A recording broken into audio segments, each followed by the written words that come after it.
Oh, we are live. Hey everyone. I'm trying to find the chat. I lost it.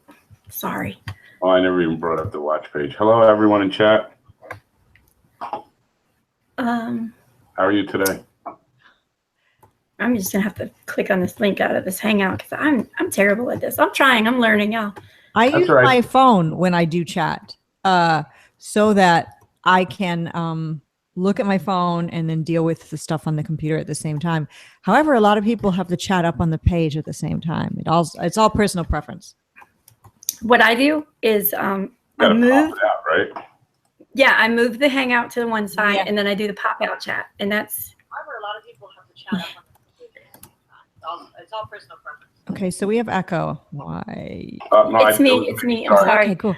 I feel like I'm running the show. Why is there echo? Like, I just got done doing my show, and I'm like, okay, what's going on? What did I do? So you have your hang up set so that when people talk, do different people's faces pop up on the screen? Yes, and that's automatically. That's a Hangout thing. Okay, cool. This is different than. Yeah, I don't know. From my perspective, it only looks like the camera's on you. What about everyone else's perspective? Oh, wait, now? Do you have the box highlighted in white on you? Nope. Oh. That's okay. People seen enough of me as it is. I don't know how it's working. I'm sure it's working fine. Sometimes I do that. I don't realize it. And I'm like, even in like all of a sudden, like probably an hour later, I'm like, oh my God, everybody's been looking at me all this time. I'm so sorry. Yeah, I don't mean to do that though. Yeah, you highlight someone and forget, and then leave them on. Oh, yeah, and then somebody will send me a message, be like, "Yo, Mark's been on the screen for an hour. Can we look at somebody else?" Like, oops. It happened on one of my shows when I was living. Well, not that you guys know my life, but before I have the house I live in now, I was in an apartment temporarily when I came back from the UK, and in this like temporary, like furnished place I was staying in, I did a show and it froze the screen on. It was horrible. Everything was going wrong. Like it would froze on Mark while other people were trying to actually show things, but I and everyone else saw other people showing things, but it was on Mark the whole time. And when he wasn't talking, he was just like this, because that's what you would do. You're not on the camera, but yet the camera was on him, and he's like, "Oh, a good thing he didn't do anything like gross or anything." You just never know with the Google and the way it's all laid out. Start picking his nose. Oh my gosh, that would be bad. Too funny. They would never let him live that down, ever. So how long have you, I feel like I'm interviewing you. So, Candi, how long have you been doing stuff on YouTube? Well, doing stuff as in broadcasting live, about 2 weeks. But before that, like I keep saying, I didn't know that this world existed. I thought you and Glowbusters were like the only live people out here. So like when I told you, you were the first person I told what I wanted to do. And that's because I was like sitting there bored, and Zulu asked me, hey, so what's your plans for your channel? And I was like, I don't have any plans. And then I thought about it. I was like, oh my God, like I want to do what apparently all these other people are also doing. But for me, I don't want just everybody that's always up here. Like last night and I felt horrible because I fell asleep, but somebody who wanted to come up and talk, he was very smart and he had some really good stuff to talk about. I fell asleep and I ruined everything last night. I'm so sorry to everybody. But I don't think we got sniped last night when my last hangout was going. I think that I fell asleep and I accidentally closed my laptop. But before I started broadcasting live, I was watching you and Mark and the Morgile and Rob Skiba and everybody. So I've watched every single one of you guys' videos. And so if it wasn't for you guys, I wouldn't even be here right now. Like I'm so thank you. Like you are my role model. Well, so you haven't. I mean, I mean, there's so many people that were doing it before me. I remember seeing not as many live hangouts were going on when I first started, actually, but there was just people making videos, and I would look at like a video by Jaren back in 2015 and think, I can't do that. I don't know how to edit. I don't even edit videos now. I thought that's just too much. That's too. I'm just not. That's not my thing, and somehow Hangouts figured out the Hangouts existed. I don't even know how I figured it out. And started doing them, and oh my gosh, they were so bad at first. I didn't know there's a Q&A function. I couldn't figure out chat. I used to have no moderators, but I couldn't see my chat because I didn't know how. And from what I heard back in the day, my chat was like some kind of wild, untamed country with like crazy people like arguing and saying all sorts of, oh my gosh, I wish I could look at it now and see what people were doing and saying. But and people love to go to that chat because it was unmoderated. That was a thing. But now it's like, if your channel gets a little bigger, you really can't have that, because there are people who go into your chat because they like to visit with each other and they like to enjoy the show. But if your chat is just full on troll fest, you can't, because it ruins it for the people who are there for the real purpose of why you're doing it. Right. Yeah. My first stream, I didn't have moderators, and nor did I know that trolls. Oh, Lord have mercy.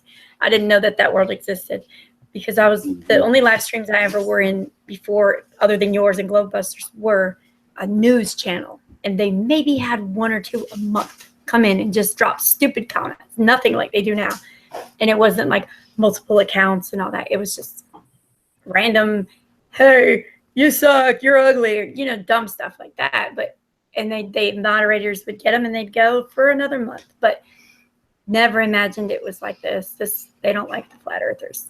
Not at all. Not at all. Or maybe they like us and they just want to hang around. I don't know what it is. They do hate us, but they also like us because they won't go away. Yeah. Yeah. I mean, True. they're True. addicted. Very true. Yeah. Don't go away. Do you remember I've the actually first heard them night say we that. were on? Oh, I'm sorry. The first Yeah, night that's what I was talking about. The first night was terrible. Oh my God. you got sniped. Who sniped you? That Tim Osmond. Oh, go figure. We were on with Mark. We had Mark on. Yeah. Mark was on there with us. Oh, I see. So, And he got in. We didn't know how to use it. We didn't. but now you know. Yeah, for the first year I was watching you, I didn't know there was a side chat. I had no idea. Well, I'm right now looking on my phone. I've got your show up. I've Yeah, got the I live watched chat it for- open. Hey, I see some cool people in there. Yeah, there's a lot of good people. That is true. I have found so many good people throughout this. Like Yeah. better than my people in my real life. All of them. Well, like if Yeah. in a way, maybe the people in your real life, they just don't understand what you're doing. And if they were able to really access the things that you're talking about, they would be just the same as, the people that you found through online, maybe. But Maybe. Yeah, they don't get it. My real friends found my chat last week, and they've been texting me, and they say way more hurtful shit than the trolls ever did. And I'm like, dang. Yeah, because they know you, it cuts That's more brutal. deeply. Yeah, So when are you going to send me that CIA hat? absolutely. I will definitely. Just take joking, that. but You'll get one. I need that. I need to be wearing that hat. That would be hilarious. Oh my God. You need like a whole, I have to wear the fur. The funny thing is that I've seen people wear those shirts that say FBI or CIA or whatever. That's not what they really wear. I mean, it's like. Yeah, I know, right? You walk around, hey guys, I'm over here. Exactly. Yeah. So Patricia, what got you started in all this? Where did you begin? Actually, for a very long time, I was looking into, kind of, people are bored with my story, but I'll make it very brief. Looking into stuff on YouTube, little things, flights gone missing. What happened with that? Once you start looking at one thing on YouTube these days, or even from 2011, when I first started looking at stuff on YouTube, I didn't have a channel then, but you will eventually end up at Flat Earth. You could be looking up pimple popping videos, and there's a whole world of pimple popping videos. I'm not encouraging you to watch them. I don't watch them, but they exist. You could start there. You'll end up at Flat Earth, because it's almost like a rabbit hole you'll go down. A suggested video here, another video over there, and then you end up, looking at, for me, and a long time ago, things like 9/11, Boston bombing, and looking at all this, and then you're into moon hoax stuff, and then you're into funny thing happened on the way to the moon, and then you're into astronauts gone wild, and before you know it, from my case, boom, there's the flat earth clues, like one of the early clues, and I'm like, what's this? And I don't even remember the moment I clicked it.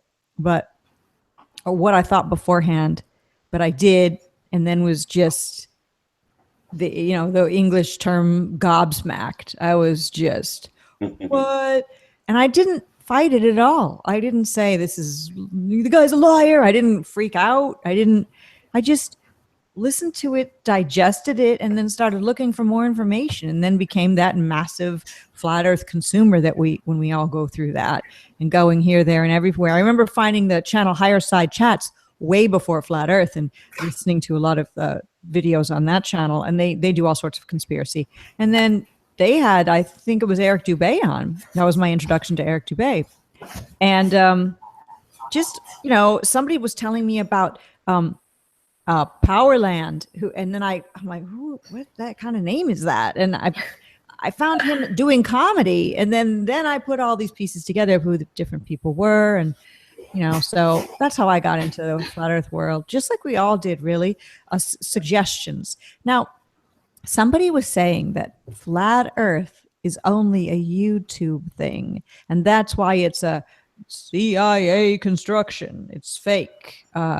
That it's just on YouTube. That's where all the information is. And so it's something that they've inserted into YouTube to get all the people to move away from the real conspiracies and start looking into something that would make the real conspiracies look ridiculous, which is just in and of itself totally ridiculous. The reason that it's on YouTube, YouTube allows you to be on the tube, as opposed to the talking heads that we all know in wherever country we live in that are doing the news. So it's just the real ridiculous reasons they give for why this is spreading. It's spreading on YouTube because it's basically gone viral because people resonate with it. And that's how I got here. Yeah, it really does. I mean, some people, I've gotten to the point where I stopped trying to convince people of it. Like at first I was like headstrong, like, there's this flag, y'all. Listen. No, listen to this. But now I'm just like, I state a few things that are simple for people to get and let it roll. Like, just walk away from it, because it's either they are going to listen or they're not. Some people, like I laugh about ODD has lyrics that say, I used to be something. He used to want to. Oh my God, I say it all the time. I can't think of what the lyrics are now. I was on a ODD music spree for a while. I have a playlist on SoundCloud, and I put it on repeat. And I listened to it for like a whole month straight on repeat. It was bad. So I know all the lyrics to all his songs. It's pathetic, but it just makes so much sense. But he said, I used to enjoy telling something about these dummies. He said, but now, as I tip their canoes and as they drown, I tell them this is what you get when you snooze. And that's to the point I've gotten. It's you're either going to accept it or you're not. And sometimes you drop that seed in their head, and when you walk away, it might take a month, but they'll listen to it. They'll finally get it. I agree. I hear some noise in the background, something talking. I don't know. That's my kids. I'm so sorry. Oh, no. It sounded like you must have older kids then. I do. They're 13, 14, and 17. Wow. Wow. That's pretty cool. Yeah. I would never have thought I would say that you were I can't really tell because of course I'm seeing you. It's sort of fuzzy where you are. Maybe I'm fuzzy where you are, but I would not think you were old enough to have children of that age, but it's my camera. I'll be 37 in August. Oh, okay. So you are astrologically a Leo, right? Virgo. Oh, Virgo. Okay. So there's the line between the beginning. Yeah. Got it. Okay. Got it. Nice. My son's over here doing this because he's a Leo. Oh, wow. My mom was a Leo. So the qualities that Leos have, my mom definitely had. So wait, I know you're not a Leo. I don't know much about Virgo. You're the virgin. I guess not with 3 kids. Yeah, I'm a virgin to these globers. And Mark Sargent's birthday is coming up on Monday. So creepy. Yeah, I know. I told him happy birthday way too early. Well, because if you're friends with him on Skype gives a notification of his birthday being like last week. And I think that's might be when you sign up for Skype, unless you set your birthday, then it gives your birthday, just a theory, just a conspiracy theory as being that. So who's in this chat? Hey. Oh, Say that again. I want to ask a question when you get a chance.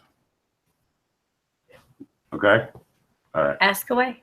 I wanted to know, Patricia, Mm. who is, and I don't want you to pick a favorite, really, but I'm just curious, who was your most exciting interview, and who was your most sedate? Most relaxed.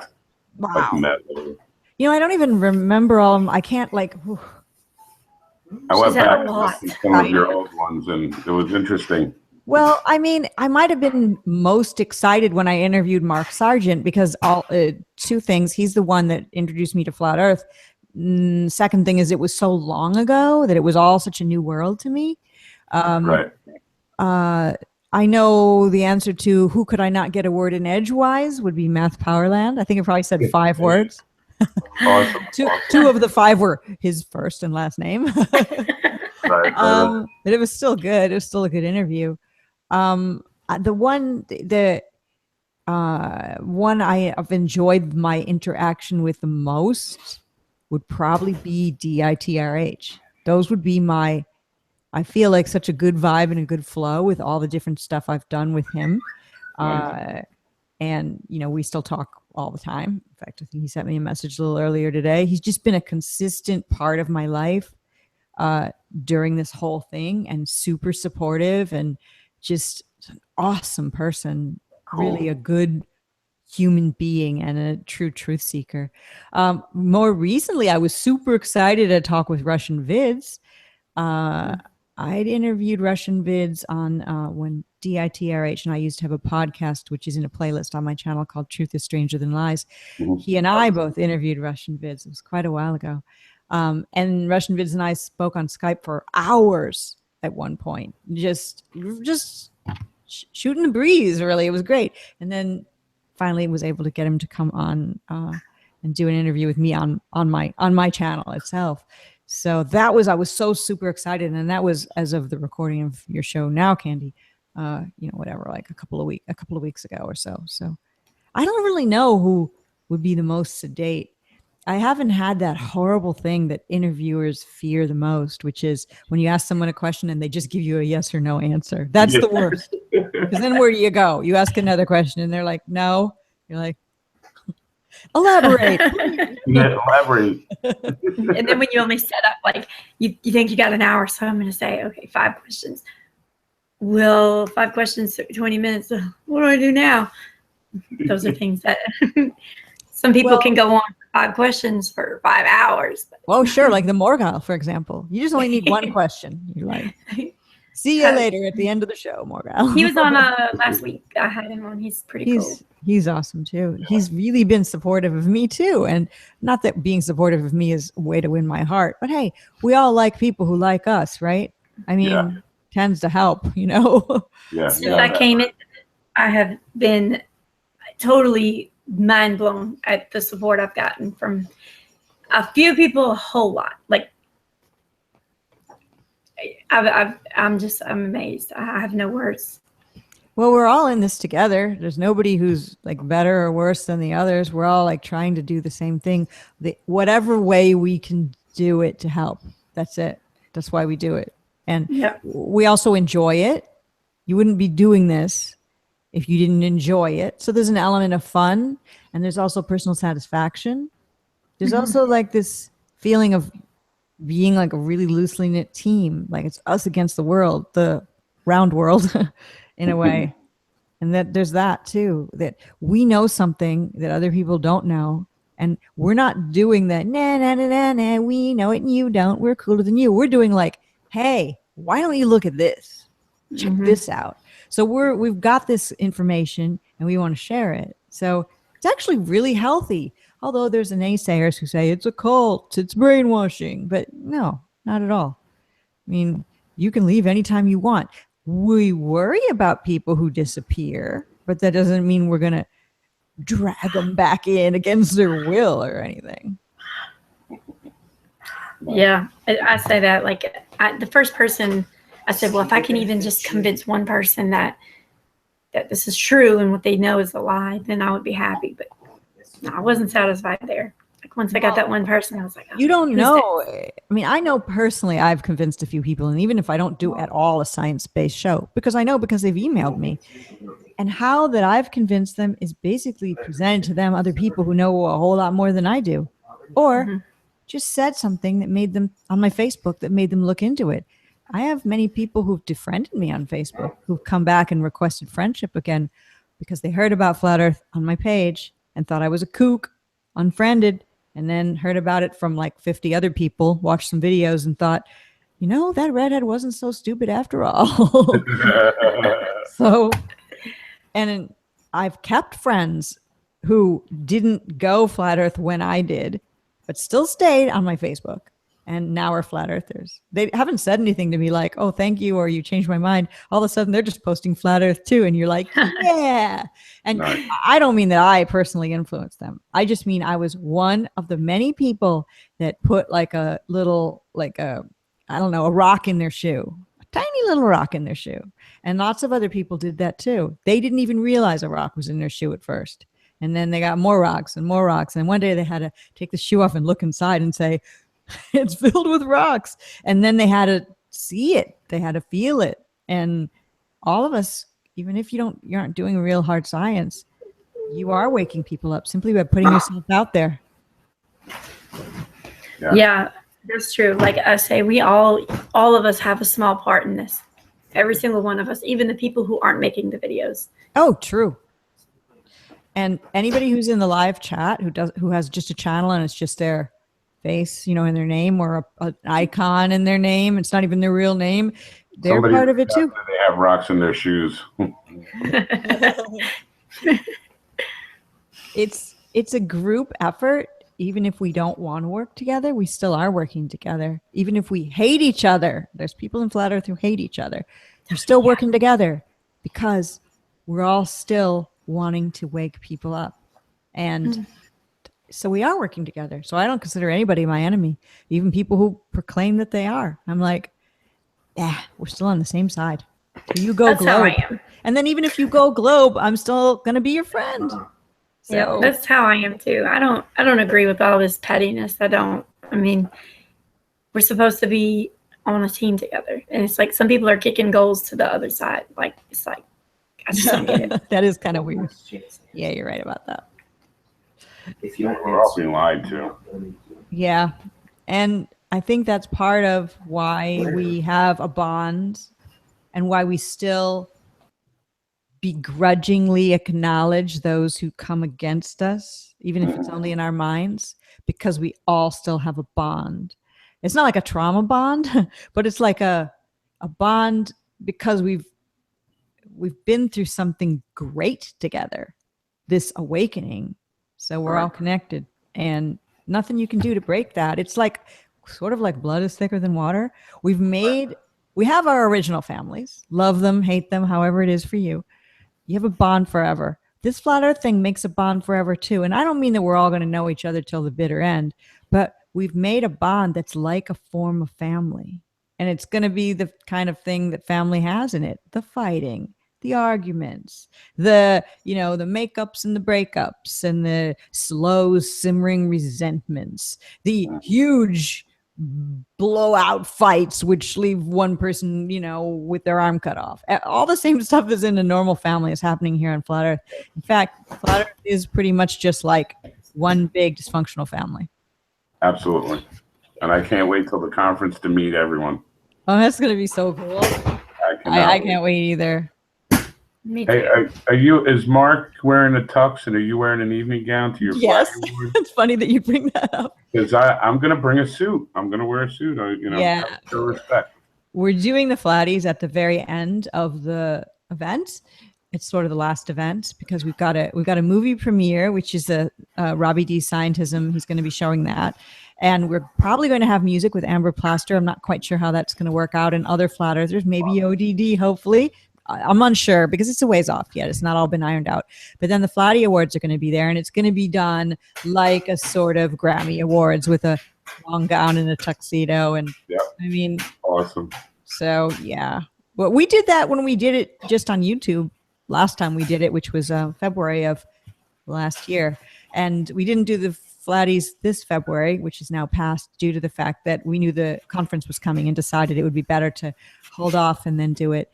But the big work of doing the Flatty Awards is figuring out like who to nominate for what. And it's really hard because there's so many great videos and so many great moments. It's almost impossible to remember them all. So I think I'm going to start asking people when I do my secret show with Mark to let me know what you think, to email me at misssteere@gmail.com who you think deserves what for what. Get some, Really? That's a good idea. Have us submit things for different categories. It's not really like voting or anything. It's more just like send me what you think, and I'll use. Last time there were a few people that came up with a lot of ideas, but it was pretty much just Mark and I sitting around after hours on Skype thinking, "What about this? What about this?" and a few other people, doing the same thing. This time I want to involve everybody because I know there's videos I've forgotten. I mean, all of us, there's good videos that we loved, but we've forgotten about them. So we need a group effort. It sounds like a bunch of dishes. I'm so sorry. No, I'm not complaining. I just like sound effects. Back when I was in radio, they had sound effects records that you could get, like a full record that you queue up. So when you would do like a commercial, when you worked in a small town radio station, you had to actually produce and act in the commercials that would be playing, during the day. And it was, yep, exactly. I just that's so funny. All those things. But really what it sounds like now is somebody scrambling eggs. I think he's busting up some noodles. I'm getting hungry. I got this product the other day called Veg Egg. It's an egg. Not real. It's vegan, a vegan egg. I'm going to go get it and show it because it's so crazy. Okay. I wanted to comment on the perspective of her wall, how far back it is. I didn't realize it. The other day she went to adjust something and it's like, whoa, that's like 25 feet behind her. So funny looking. I thought it was pretty far too, but now that I think about it, it's probably like a chair sitting there with a desk like right by the wall. No, the wall's way back. I thought it was closer. It's so funny. And then I think Bob from Globebusters commented, I didn't even know Patricia had legs. I'll show you the perspective if you can see. Again, if you didn't see it on my show. Like, look how far back this appears. You see what I'm talking about? Oh, wow. Isn't that crazy? Yeah, I thought it was way closer than that. Right up on that wall. No, it's not that big of a room. That's a cool guitar. It's just the way, like, I took only like 3 steps, but it's perspective. So I guess it's part of a flat earth lesson there. Yeah, it was awesome. Here's this. If you can see, I guess I have to talk in order for it to be shown. Wait, I'm trying to get it in the camera. Oh, wait, no, I can click on you and make you see say. It's like a vegan egg stuff. Can you see it? The box? It looks like an egg carton. There it is. There's this. I haven't tried it yet. And you can scramble with it, bake it, and more. And it's a vegan egg substitute. It's kosher. And non-GMO. And it gives you the taste and texture of eggs. So it's vegan, gluten-free, dairy-free, non-GMO, soy-free. And it's got... I can't read it because it's too small of a print and I only have one contact in. Anyway, it only has like 8 ingredients in it. One of the ingredients is nutritional yeast, which if you're vegan, you can use. It's really delicious. It's this yellowy powder stuff. It's natural. It's real yeast. And it tastes savory, almost like cheese. You could sprinkle it on things like popcorn.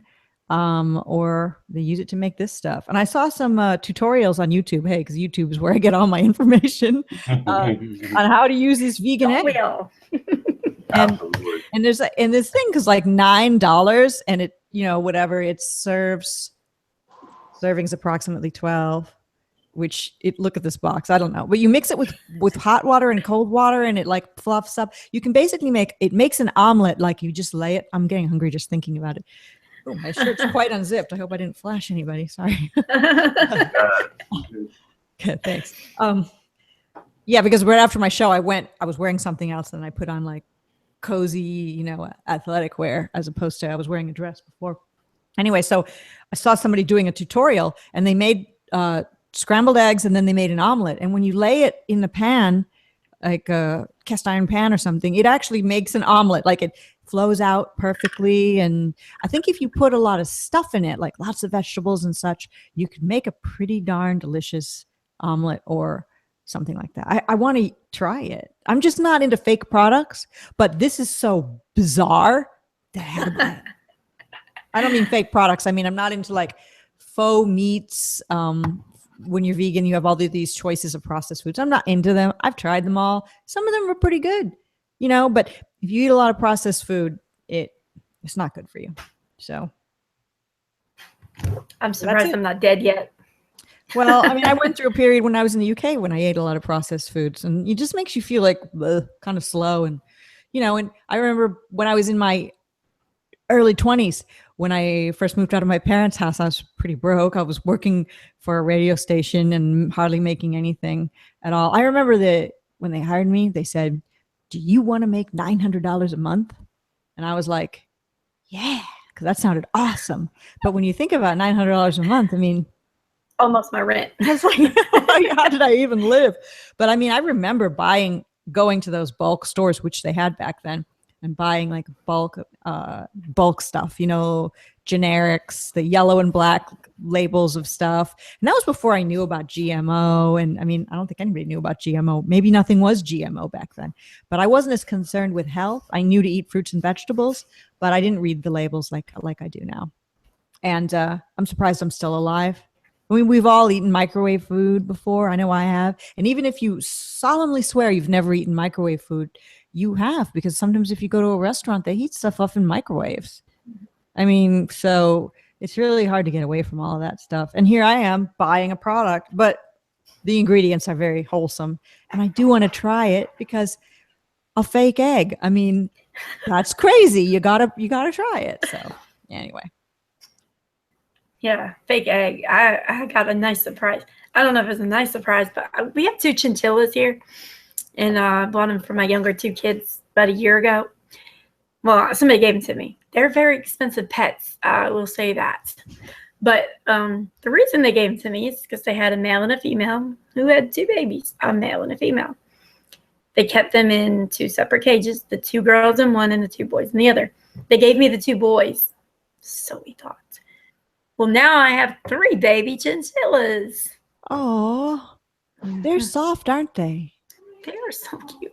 Oh my God, I had one of the little guys on camera yesterday when they were first born. He has like his hair on the top of his head like all sticks out. Like it's so cute. The thing is it goes with me talking about this vegan egg because chinchillas are bred and killed to make fur coats for people. And you think about your little guy you got there, and that there's a personality there, Yeah.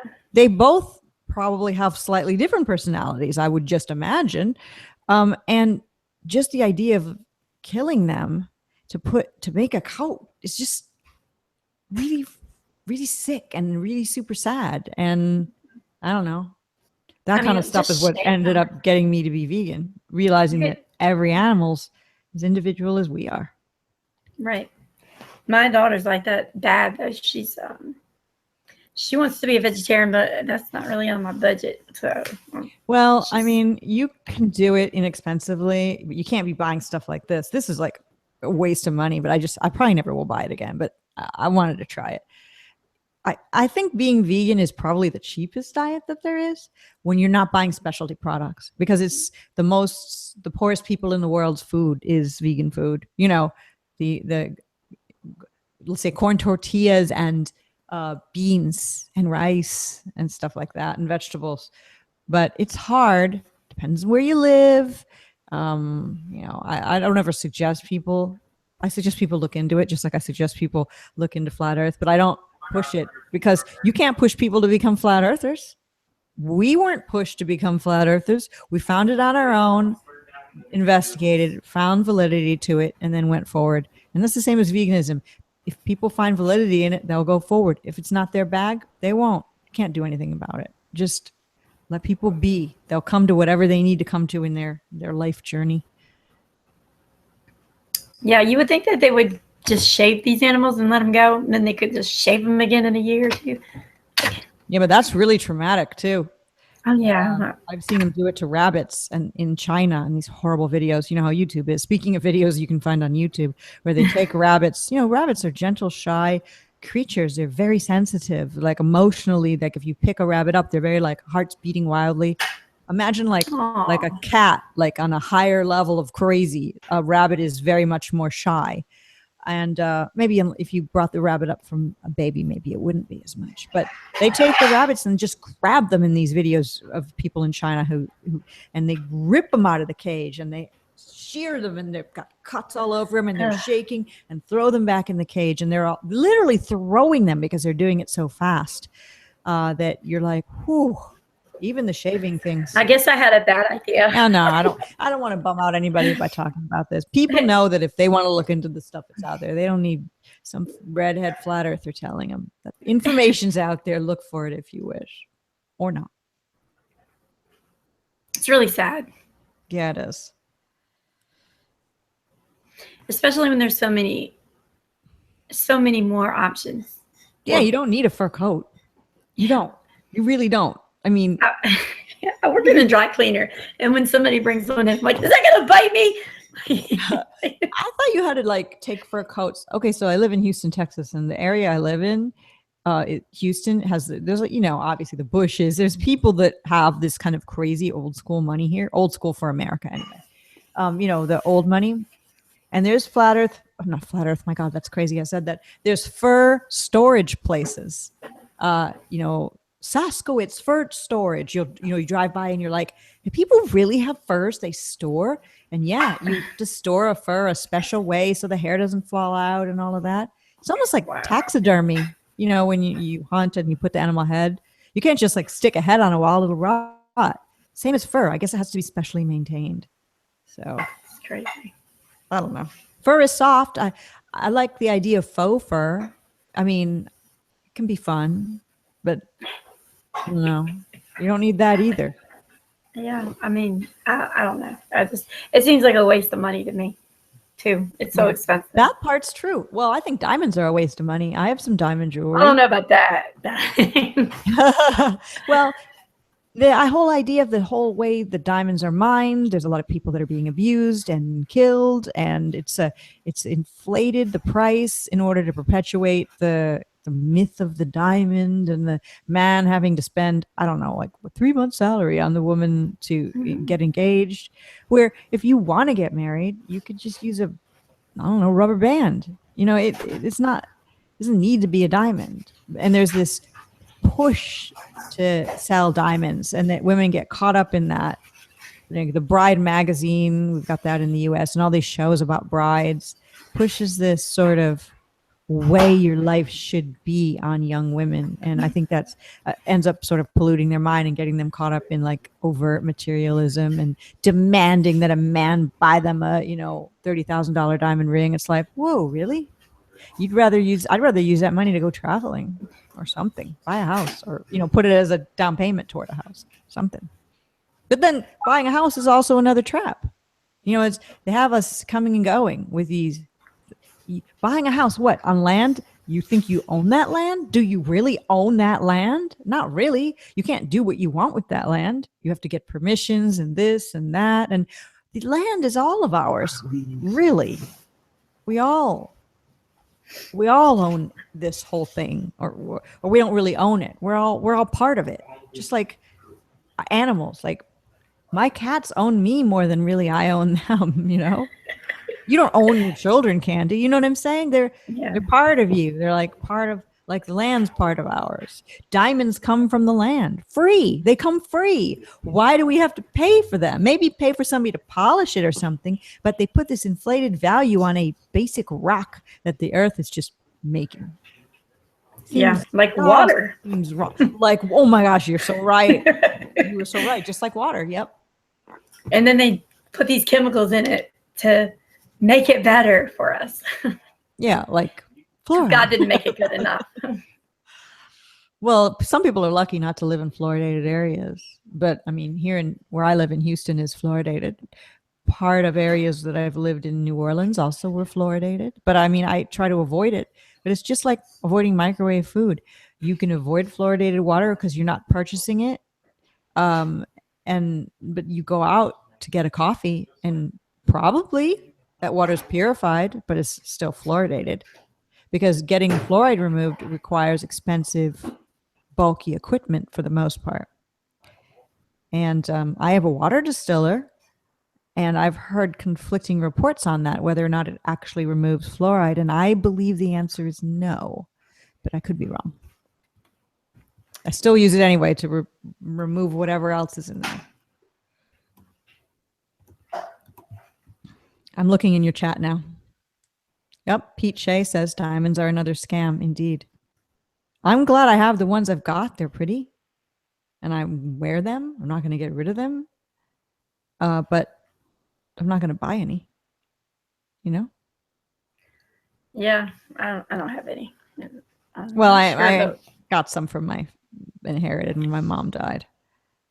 And, you know, if I was ever asked to be married with a diamond ring, I would give the ring back if I decided not to go through with the marriage. That's a thing. A lot of girls will keep the ring. Girls, women, whatever. I mean, that seems wrong too, doesn't it? Yeah, but I mean... And then again, it depends on the nature of the relationship, what the promises were. I'd rather throw it at him. But yeah, exactly. Take your ring. I don't want that either. I don't want nothing from you. That's how I am. So. My grandmother's wedding ring was given to my mother when she died. And when my mother died and my father was already dead, the ring was in a safety deposit box with all of my mom's jewelry and grandparents' jewelry. And we ended up giving it to my brother, so that my brother, I have a sister and my two girls and a boy is the family I come from, so that when he when his time to get married would come, he could give as a wedding ring his grandmother's wedding ring, which was really a wonderful tradition. So my brother ended up getting married, giving her the ring, and then they ended up getting divorced. And the awesome thing about the woman was she gave the ring back to my brother to keep in the family. She didn't have to, but she did. And that was pretty cool. Yeah, because most women, I'm keeping the ring too. I'm selling it. You want me? Your life. Yeah. Mm-hmm. We didn't ask her for it back. That would have been rude. But she just figured it belonged with the Steere family, and there it is. So that's awesome. Yeah, it's pretty cool. I would do that too, if I knew that that's where it came from. But I would probably give it back regardless. Either throw it back or hand it back, depending on the man. Yeah. I haven't come across a good one that, I don't even want a ring anymore. Felix I says save money on water treatment. Don't put it in the first place. True. I mean, the fluoride, it's ridiculous. We have to pay to try to get it out. Want to say hi to Mr. Anderson in there and Perrin. A couple other people are saying hi to me. It's not even my show, but hi anyway. Hi to Cat's Eyes. I love that name for a YouTuber. You have a nice group of people in your chat, Candi. Yeah, I do. They keep the bad guys out too. They do a really good job at it. Yeah, you do have a lot of wrenches in here, but good. Very well needed. Yeah, there's not even anybody. No one stands a chance in your chat. And you know what? Tim Osmond said that out of his own mouth. I can't even troll this person right here because there's too many wrenches. Surrounded. Well, he's the reason I have so many wrenches. Him and the other two. So I don't know about that guy. Felix laughed at Saskowitz Furs because there really is a place. Maybe because there is such a place. Maybe she knows of it. Maybe it's she lives in Michigan. I live in Houston, but maybe it's everywhere. Sharon Barron. I think it's Barron. Sharon Barron. Yeah. She's pretty. She looks like a YouTuber that would do makeup tutorials. Not that I'm suggesting that she give up her super intelligence to do makeup tutorials, but she just has that kind of like face that would be good with makeup tutorials. So, so yeah. Oh, I see synthetic dread in there as well. He's cool too. He was on my panel last night when I fell asleep. I'm so sorry. How did you end up falling asleep in your own show? Now, let me talk to you, young lady. Well, let me just tell you, because I've been doing 8-hour shows for 2 weeks in a row. Okay, that's great. And going to work all day. See, Pancho Pete did that too. He was doing super long shows, and that's really taxing. And Vincent as well. Yeah, I mean, it started to get to, and not only that, I've been doing 8-hour shows, but then leaving my show, going straight to work while we're still in the hangout for another 2 or 3 hours off air. What's the purpose? I mean, why? Just because he wanted to do it? I don't know. It's just like, okay, we have so much to talk about, so many different things. And then because I bring so many different people on, it's like 2 people will leave and then 2 people will come on with a whole new 2 conversations that will start all over again. So then it's a never ending conversation. And it doesn't matter. Like, I'll be so tired, but then I'll get up, go get something to drink and be like, okay, I'm good. What are we talking about? You know? And then I'll get to work and jump on somebody else's hangout all day for 8 hours while I'm at work, come home, do it all again. It's like it started. Did you fall asleep on camera with like your mouth open and drool coming out and everything? Not this time. Kind of cool. No? This time? You mean that has happened before? No, one time I did fall asleep and Vincent actually came on and said, hey, I muted you and I turned your camera off because you were sleeping. Sleeping or snoring is why you got muted. That's funny. I mean, you're living your life on camera, actually, that way. Yeah, pretty much. That's funny. I've fallen hide asleep anything before in Hangouts, not full on asleep, but I've had moments of like a jet lag feeling when I've done a Hangout after traveling, and it lasted a while for me, where I would be like, it was in the summer too, so it was quite hot where I was, and I'd be like, yeah, blah, blah, blah, blah, blah, yeah. That thing where you catch yourself falling asleep, you know, that thing. And it was like, oh, I gotta go to sleep. And I did that twice last night while I was in the hangout, and that's why I turned my camera off. Should just go to sleep, get some rest. Well, everybody had such a good conversation going. I didn't want to just be like, hey guys, I'm killing it. But I accidentally did that anyway. So sorry, y'all. I'm going in your chat and seeing what else is going on. Synthetic Dread is talking about convex women, and Big L is talking about concave women. James Doty says that flat Earth girls are the nicest looking, far better than the ballers. There's so many different types of women in flat Earth, which is, I guess that's just like the world, you know, in general. But the thing that makes all the flat Earth women pretty in their own way is just the fact that they're open-minded enough to look into something like this.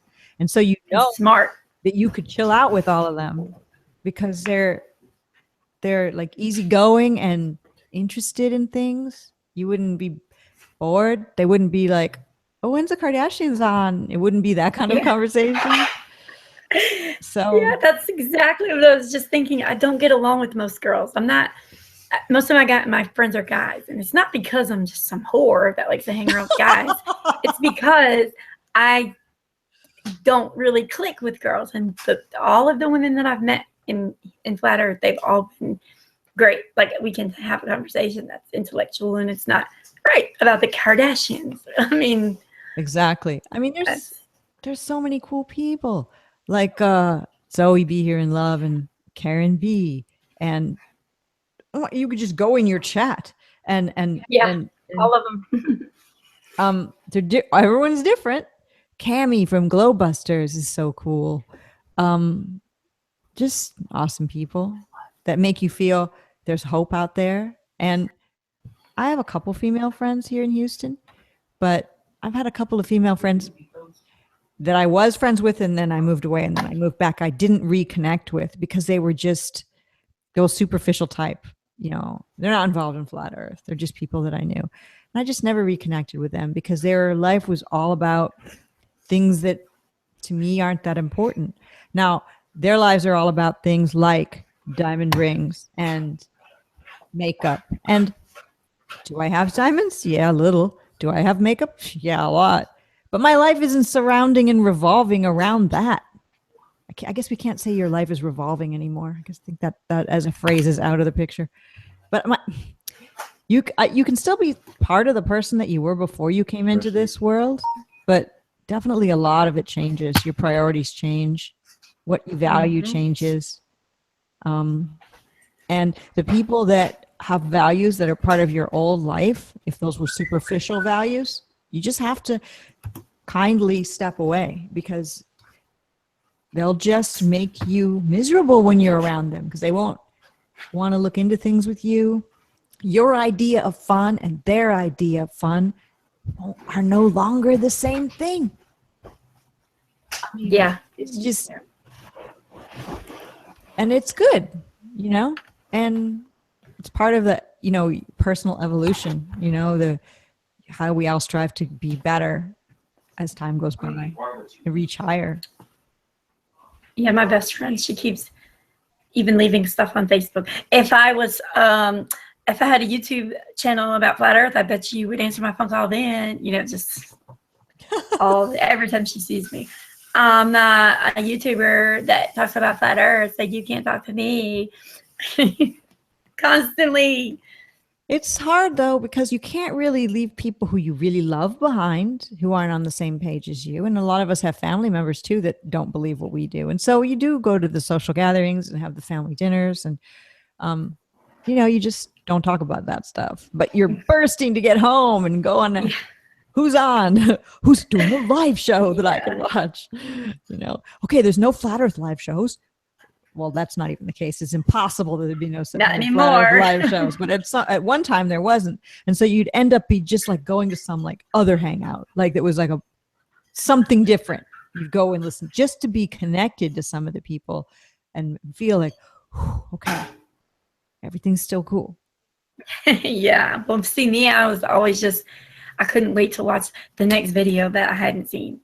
It wasn't even the live thing. Now it's the live thing, because I've seen everybody's video. So now I keep seeing that ODD keeps posting videos. I'm like, I feel horrible because I haven't watched him. I haven't even listened to his new song. Nothing. It's really hard to keep up with all that there is. It really is. I share a lot of videos on my Facebook and Twitter, but do I watch them all the way through to the end? No, I've never said I do. I watch a little bit, see what the deal is, and then I share it for everybody to see. You know, I don't know why I decided to set myself up as somebody who shares things, but that's just what I've found I can do for the community. Because I'm not doing the science thing, so I'm doing this other sort of more community thing. And I don't watch every single video all the way through. You know, like hang out of like 8 hours. No, but will I like it and make a comment? Yeah, because I watched, you know, like a couple hours of it. It's backfired on me a few times when I've watched part of a hangout or a video where there's like awesome stuff in it. And then the part I didn't watch is when they came in and said, I don't know, something totally against my belief systems. And I get an email saying, did you know that video that you liked? Did you know that they said this after you went off of it? And I'm like, no. But see, I was able to listen to so many long videos, not hangouts, but 4-hour flat Earth videos, because when I'm at work, oh Lord, if I go to work without my headphones and I can't listen to anything flat Earth, I will leave. I'll be like, yo, I got my period. I got to go get a tampon. I go to the store and I go buy headphones like every time. It's really weird how I completely agree with you. When I go to the grocery store, I will listen to flat Earth video while I'm driving. I do it too. And, well, I was trying to listen to you the other night, but it somehow was scrolling and wasn't working. When I am in the store shopping, you know, I'm shopping as well, but instead of like listening to the music, I'm listening to whomever, an older video or a new one somebody sent me, or, you know, some of the ones I've subscribed to. And it's like if I go somewhere and don't have my headphones or like a little earbud that I use, I feel like like that feeling when you've lost your car keys or something. Yeah. You're like panicking. You need to go home now and get it. I don't know. Maybe we're flat Earth addicts. Maybe we need Flat Earth Addict Anonymous. We always joke about that. We need Flat Earth AA, some kind of FEA, Flat Earth Anonymous. Right. We're all addicts. Say your name and like, oh yeah, I'm a flat earther, and yeah, I've been addicted since 2015. But I don't want to give it up. There's no way to give it up. It's not an addiction that's hurting me as a person. It's not, you know, It's not like a porn addiction or an addiction to eating fast food or, you know, whatever, you know, doing meth. Yeah, I know. I'd rather be addicted to flat Earth than any of those other things. Or like, I mean, fast I am food, addicted porn, to and shoes. meth, you know, Yeah. that would just be bad. Or like an addiction to shopping for shoes. I mean, you know, there's women who have that. You know, you do? I have a lot of shoes too. I don't buy any new ones, but I certainly do have a lot. Yeah. Well, If I have extra money, it's probably gonna go either buy me or my kids a pair of shoes. It's bad. nothing wrong with that. Nothing wrong with that as long as you're fulfilling all the other obligations that you have and your mind is not obsessively focused on that. We all have our things that we're passionate about still, even if we're, you know, flat earthers. Hey, it's Wesley Stace, Flat Earth News. I thought the DOD was trying to keep me out of here. They wanted you out, but they pulled you back in. Yeah, I fought my way back through the ranks. Nice to see you again. I haven't seen you in person for a while. In a year. I know, but I see you in chat. And you notice that computer works great now. You got a Actually, you're not really, because from where I'm looking, it's broken up. But wait, how does Wesley look to you guys? Well, no, I was moving the camera around like this. I was doing this. I thought it was Blair Witch happening all over again, like that one interview that you and I did with Mark. That was like, Oh God! The first time I got on hang out with Mark, he was like, "I never thought anybody would be worse than Wes." oh, But I was. so Zulu just dropped out. So I have a problem that's not flat Earth related that maybe you guys can help me with. My cats have fleas really bad, and they don't go outside either. But there's been people that have come in my house doing like different work, like painting or this or putting something new in, and so maybe that the fleas came in on their pants legs, or they have dogs that have fleas. So my cats have fleas, and I noticed a flea like little dust that's like on some surface. So what's a way to get rid of fleas? I mean, I don't want to spray them with chemicals. Is there any natural things you guys know of? Wes, hit me. No idea. I mean, I have like 2 cats here, and I can't stand neither one of them. I'm a cat lover. Don't get me. Oh my God. I do not like. Or I should say they don't like me. I hear a lot of feedback happening. Yeah, I'm I not think sure that's who's what. doing the feedbacking. Is it coming from me? I Yeah, think so. I wanted to look.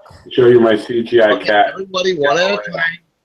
Mute your mic, as usual. Wesley, maybe turn your volume down slightly, or see if you've got headphones laying about. It was him. Let me see your cat. That's a CGI one too, like mine. Yeah, that's Galileo. Oh, I have a princess. whoa.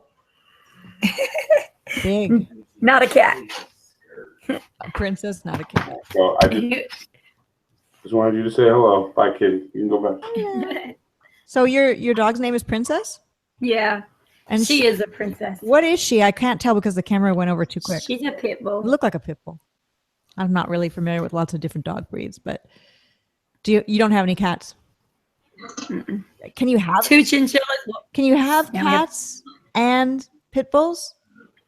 Yeah, we had a cat. I'm not really a cat person, but there was this one cat back when I was living in Baton Rouge, and I did keep him because whatever happened to that cat, I don't even know, but he just like knocked on my door and wouldn't leave.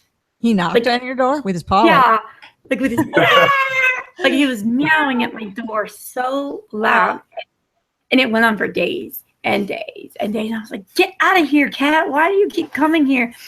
And because I have a pit bull, like I didn't think that. That's weird. I can hear a echo on her. I don't know if anyone else hears you. On me? Yeah. I know it's not you. No, all my stuff's Be off. careful out there. Vincent going is to the- saying in the group side chat that it's not part of the actual chat on the YouTube channel. Vincent is saying that, Wes, it's your feedback. I have headsets on, so it can't be me. Oh, I'm just, Ooh, I'll okay. blame Vincent for that. Even when I mute it. Yeah, it's actually better right now. It is better right now. Yeah. Momentarily. Yeah, it's good. It's resolved for the moment. Yeah. Okay. So the cat was, you didn't think cats and pit bulls would get along, but you allowed the street urchin cat to come in and all was well with Princess? Yeah, I was Nice. like, okay, this little guy really wants to be here, so he's gonna come in here and chill with us.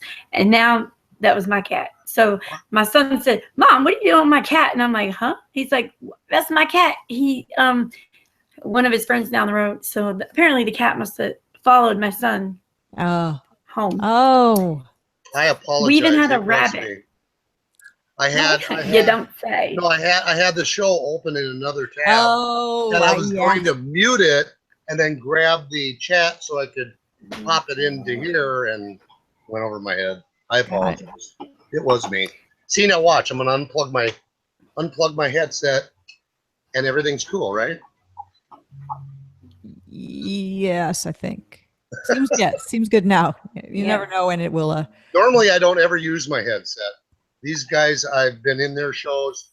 They've been on mine, and I've never had feedback from me.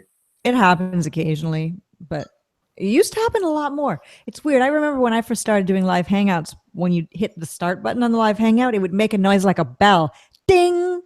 If you listen to any of my old shows, that's a function. Sounds like a ding noise of a timer, and then you know the show's live. They took away that feature now. Now it just shows the light live. And I think that the feedback issue, somehow the way Google does its Hangouts, has been resolved more than it used to be a long time ago. Because a long time ago, I think if you didn't have headsets on, it would just be a nightmare. It would just be really, really bad. But maybe I'm wrong. It just resolved because for some other reason that I don't understand. But you said, Candi, that you lived in Baton Rouge, or you used to live in Baton Rouge? Yeah, I came here in 2014. I miss it. So where are you now? I'm in North Carolina, Charlotte area. That's what I thought. So you're near where the conference is going to be. Yeah, thank God. Are you from Louisiana? I've been there since 1999. Where were you born? Boston. Well, right outside of Boston, Lynn, Massachusetts. We stayed there till I was 9 or 10. And then in 1990, I moved to Connecticut. Grew up right across the street from the Navy base there. And then when I turned 18, I got pregnant and I went down south. It seems like you have a bit of a Southern accent. But that's what I was going to say. Isn't it weird? I guess because I was so young when I moved. But it's weird because people here have a very strong country accent. So they always look at me and they're like, "You're not from here, are you?" I'm like, "No, I don't talk like that." You know, it is kind of funny because my daughter went down south, lived there for 2.5 years. And when she came back, she was using y'all. Oh, yes. It's like, it's common, that y'all thing. I lived in New Orleans for a while, a couple different times, like move there, move away, move back. I never picked up y'all, but my brother still lives there and he sometimes says y'all. And he comes from Michigan, or grew up in Michigan like I do, or did. And in Michigan, you say you guys, not use guys like mafia, but you guys come over here, come look at this, you guys. Or movie starting, you guys. But in New Orleans, it's like, y'all come over here. And I never picked up y'all. I never picked up any of the Southern things, but it was cool living in New Orleans. So the one thing that guys here, hey, use guys, come here. Oh yeah, exactly. Yeah, that is kind of a New Yorker. Yo, you guys. Yeah, guys. Exactly. It's interesting, all the dialects around the country and slang. I love it. This you betcha. Just bringing everybody together from all over the world. It's awesome. It really is. That is true, because of Flat Earth and YouTube, I've spoke with people from countries I've never been to. You know, you're speaking with somebody from Australia or whatever. You know, it's really cool, actually. It's like pen pals. You used to have pen pals when I was growing up. You live near a neighbor, became good friends. Then they would move away to Thailand. I had a pen pal in Thailand because neighbor children moved to Thailand. And you're not old enough to be doing pen pal stuff, are you? Oh yeah, I certainly am. I'm old enough Sure, to be me doing too. everything. I used to say I'm old enough to remember when dinosaurs roamed the earth, but hey, I'm not so sure about the dinosaurs anymore. Yeah. We don't So- know. They don't exist. Maybe not. Oh man. Oh, Patricia, I was going to ask you about your guitar. Oh, yeah. I love that thing. It's cool, huh? That is an acoustic electric. It is so cool. It's well, it's electric. It's like the band Oasis has the same guitar, so it's an Yeah, it's Epiphone. got the F holes, so you can play it without the amp. And I just am. wanted to- I have an amp too. It's an orange amp. Oh my gosh, look at yours with the American Eagle on it. It's yeah, so I've funny actually that got two of them. you say Oasis, and I'm laughing because my son, his hair grows up. So I always used to tell him when he needed a haircut, he looked like Oasis. Oh yeah, I like Liam or something, or Noel, the singers from, well, they're brothers, but I don't think the band is still together. I've taken a couple lessons now, and I'm still horrible, but you know, it was like this. I guess I hate the term bucket list, but bucket list thing. Like, I'm going to buy a guitar and I'm going to learn how to play. Well, I bought a guitar, put it off for quite a while, moved away, and it was in storage, and then moved back and had a couple of lessons. I'm pretty horrible, but it's really fun. It's fun holding it. It's fun. It's fun trying. I'm not ready to be involved in a flat Earth jam band anytime soon. Well, like I did send you a message saying that I will teach you, and we could do it on Hangouts. I've done it before. That would be cool. Yeah. We should do a video. Although the only people that would be watching it would be you and me, because everyone else would be so bored. Like, well, you could always start a Hangouts and just put it on private. Yeah. And then you can, if you decide, yeah, I don't like that. We ain't. Well, I wouldn't care about people seeing me not playing guitar very well or playing it horribly, because I'll admit right up front, I'm really horrible. You're a beginner. I'll start you out with a two-finger blues. Can you sing, Patricia? Can you Sort sing? of, yes, sort of. Okay. Not as good as some of the other really great, like Yike or Amber Plaster or Zoe Be Here in Love or any of the other female flat earthers. But I'm like pretty okay for somebody who's not a real singer. Cool. No. Nice. So no, my answer is no. I'm not getting up on stage like I was gonna sing because Mark Sargent's birthday is Monday. I was gonna sing him like you know how Marilyn Monroe sang to JFK? I was gonna sing Happy Birthday, like, but then I thought, no, somebody will like just think I'm being creepy, but it would have been funny. It would have been funny. Some people wouldn't remember the JFK Marilyn because they're like 20 years old. If you're not in your 50s or The late. chat wants you to sing it. So yeah, I was gonna do it. Honestly, I was shocked when you had mentioned your age, and I'm like, get the fuck out of here. Whose skin is she getting? Funny. You would have told me you were 39, I would have believed it. Well, I mean, thanks, but Wait, how old are you? 54 as of February. A couple years younger than me. Wow. Mhm. But You're like the same as my mom, and you look like your daughter. thanks, but I mean, Yeah, remember Winona? Yeah, Winona and what the hell was the mom's name? oh wait, Winona Judd and Naomi. Ashley Judd is the youngest, and Naomi Judd. That's right, the Judds. Yep. And those two, Judds. when I first seen them, when they came out, very first album, I literally could not tell which was the mother. Right. They looked like sisters. Well, I think that they did get involved in maybe, was it prescription medicine doing or drugs of some sort? Or, well, when you're it was country rock, modern country. They started out as modern country performers when that sort of hit the scene in like 87 or something like that. Right. And I used to be a DJ, and I worked for a while a country, I'm not into country, but a country radio station in Modesto, California. Actually, outside of Modesto, California, there was a town called Turlock. And yeah, I was in the middle of literally nowhere. It was in the middle of a peach orchard. So a certain time of the year, you'd be able to like stop the car and get out and steal a peach, which was pretty awesome. But yeah, that's when country music came out. And then I got to know who the Judds were and all the different modern country artists that were coming out. Roseanne Cash, actually, Johnny Cash's daughter. And Burning with Johnny Cash. the singing of country singer women, I always thought that I could pretend sing country music way easier than I could pretend sing rock music. It seemed easier to do it. So I don't know what that means. Is it easier to sing in a country style than in a regular rock style? Funny enough, I think it is. I mean, I think it is. I mean, I have been in like 3 bands, and all we were ever doing was that. I was getting so damn bored. I mean, I'm more of a bluesy.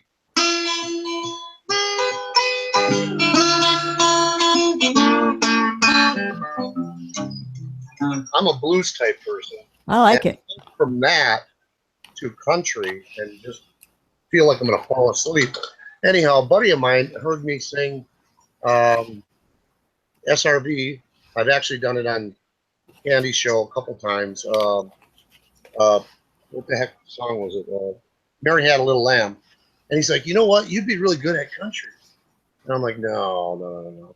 So what I did is I actually did the Hello, I'm Johnny Cash.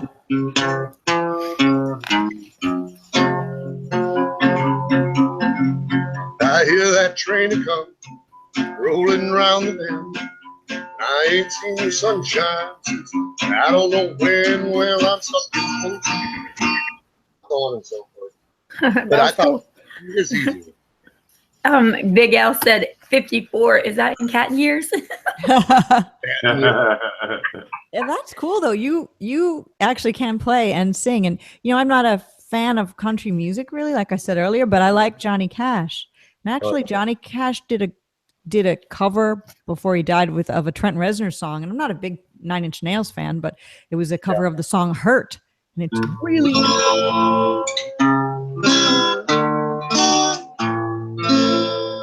I hurt myself today. Oh, I'm not going to go through the whole thing. That's really good. I did make that song, or wrote that, or not wrote it. I mean, I played that song where I took Johnny Cash's video from that song, and I took his stuff out, took the music out and the audio, and I put my guitar playing, me singing. It stayed on YouTube for 6 years, and just recently, all of a sudden, YouTube said, "Oh, copyright," and they took it off. That's crazy. Yeah, I know. Because once you change a song, if I'm not mistaken, it's no longer copyrighted. Yeah. Yes and no. There's so many different ways that they can. They copyrighted me for you playing that Jason Mraz cover. Are you serious? Yes. They might copyright you tonight for playing a couple songs that he just played. The whole idea of doing a cover is a cover. They cannot say that it's copyright when it says right in the title, cover. It was actually like a shared copyright thing. They didn't put me a strike on that. The only thing they gave me a strike on was the Discovery Channel thing, and I disputed that. That was wrong. They didn't. That was a fair use thing. That's what I gave as my argument. But yeah, they said it wasn't Jason Mraz that they copyrighted it for. It was the guy that did the cover. Oh wow, that's kind of crazy. Okay. So you were just a part of it. I've been involved in only one YouTube copyright or weird thing.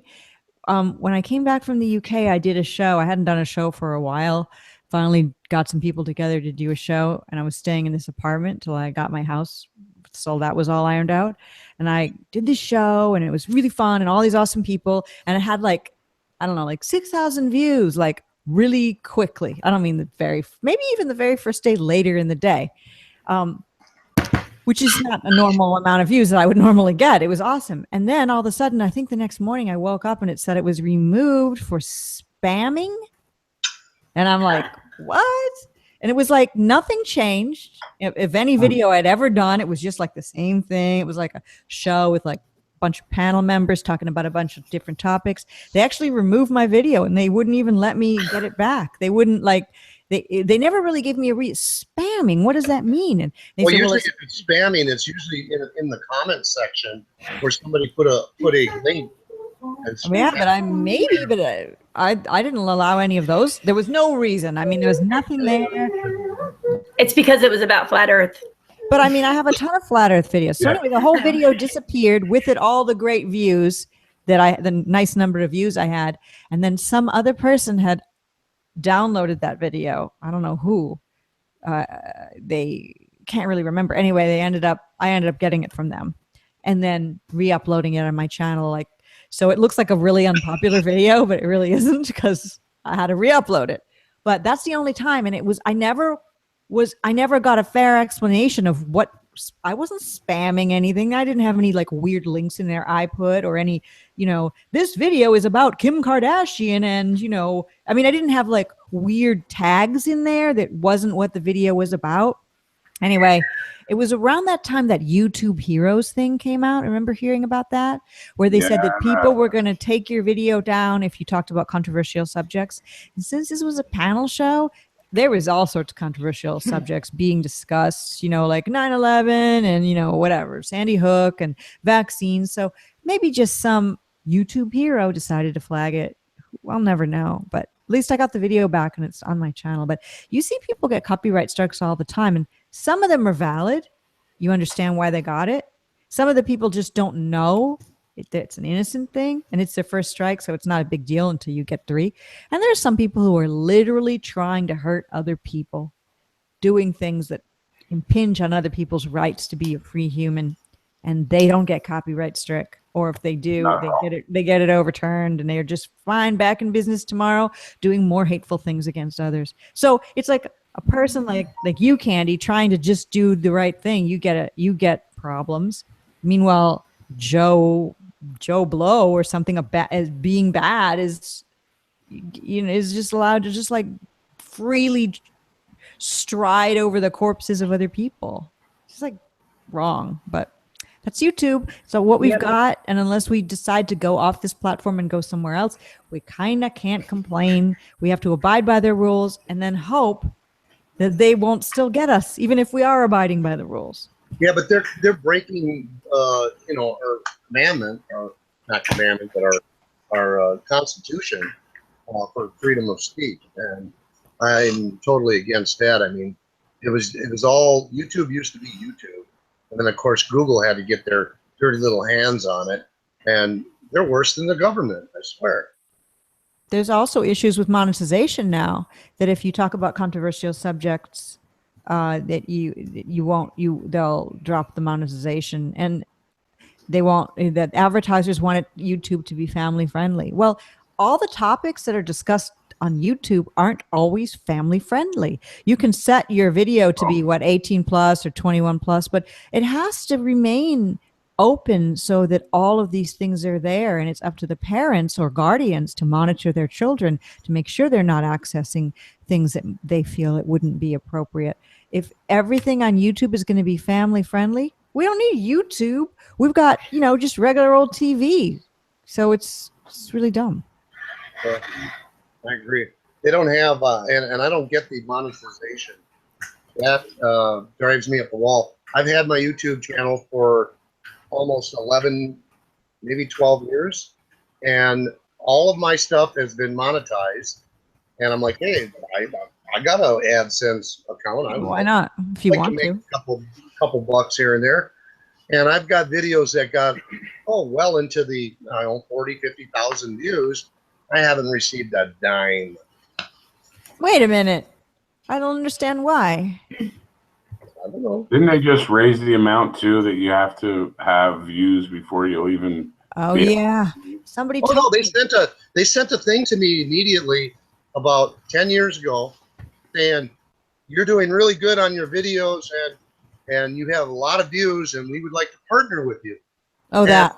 I never bothered. I just didn't. I went. You don't need to. I've never partnered with anybody. You don't need to do that. You just have to set the monetization up and make sure you have an AdSense revenue account, and they dump they dump the spare change into your bank account. 6 cents. Whatever. Yeah. The only people that in Flat Earth who would be really, really, really making money would be people that have the huge subscriber numbers.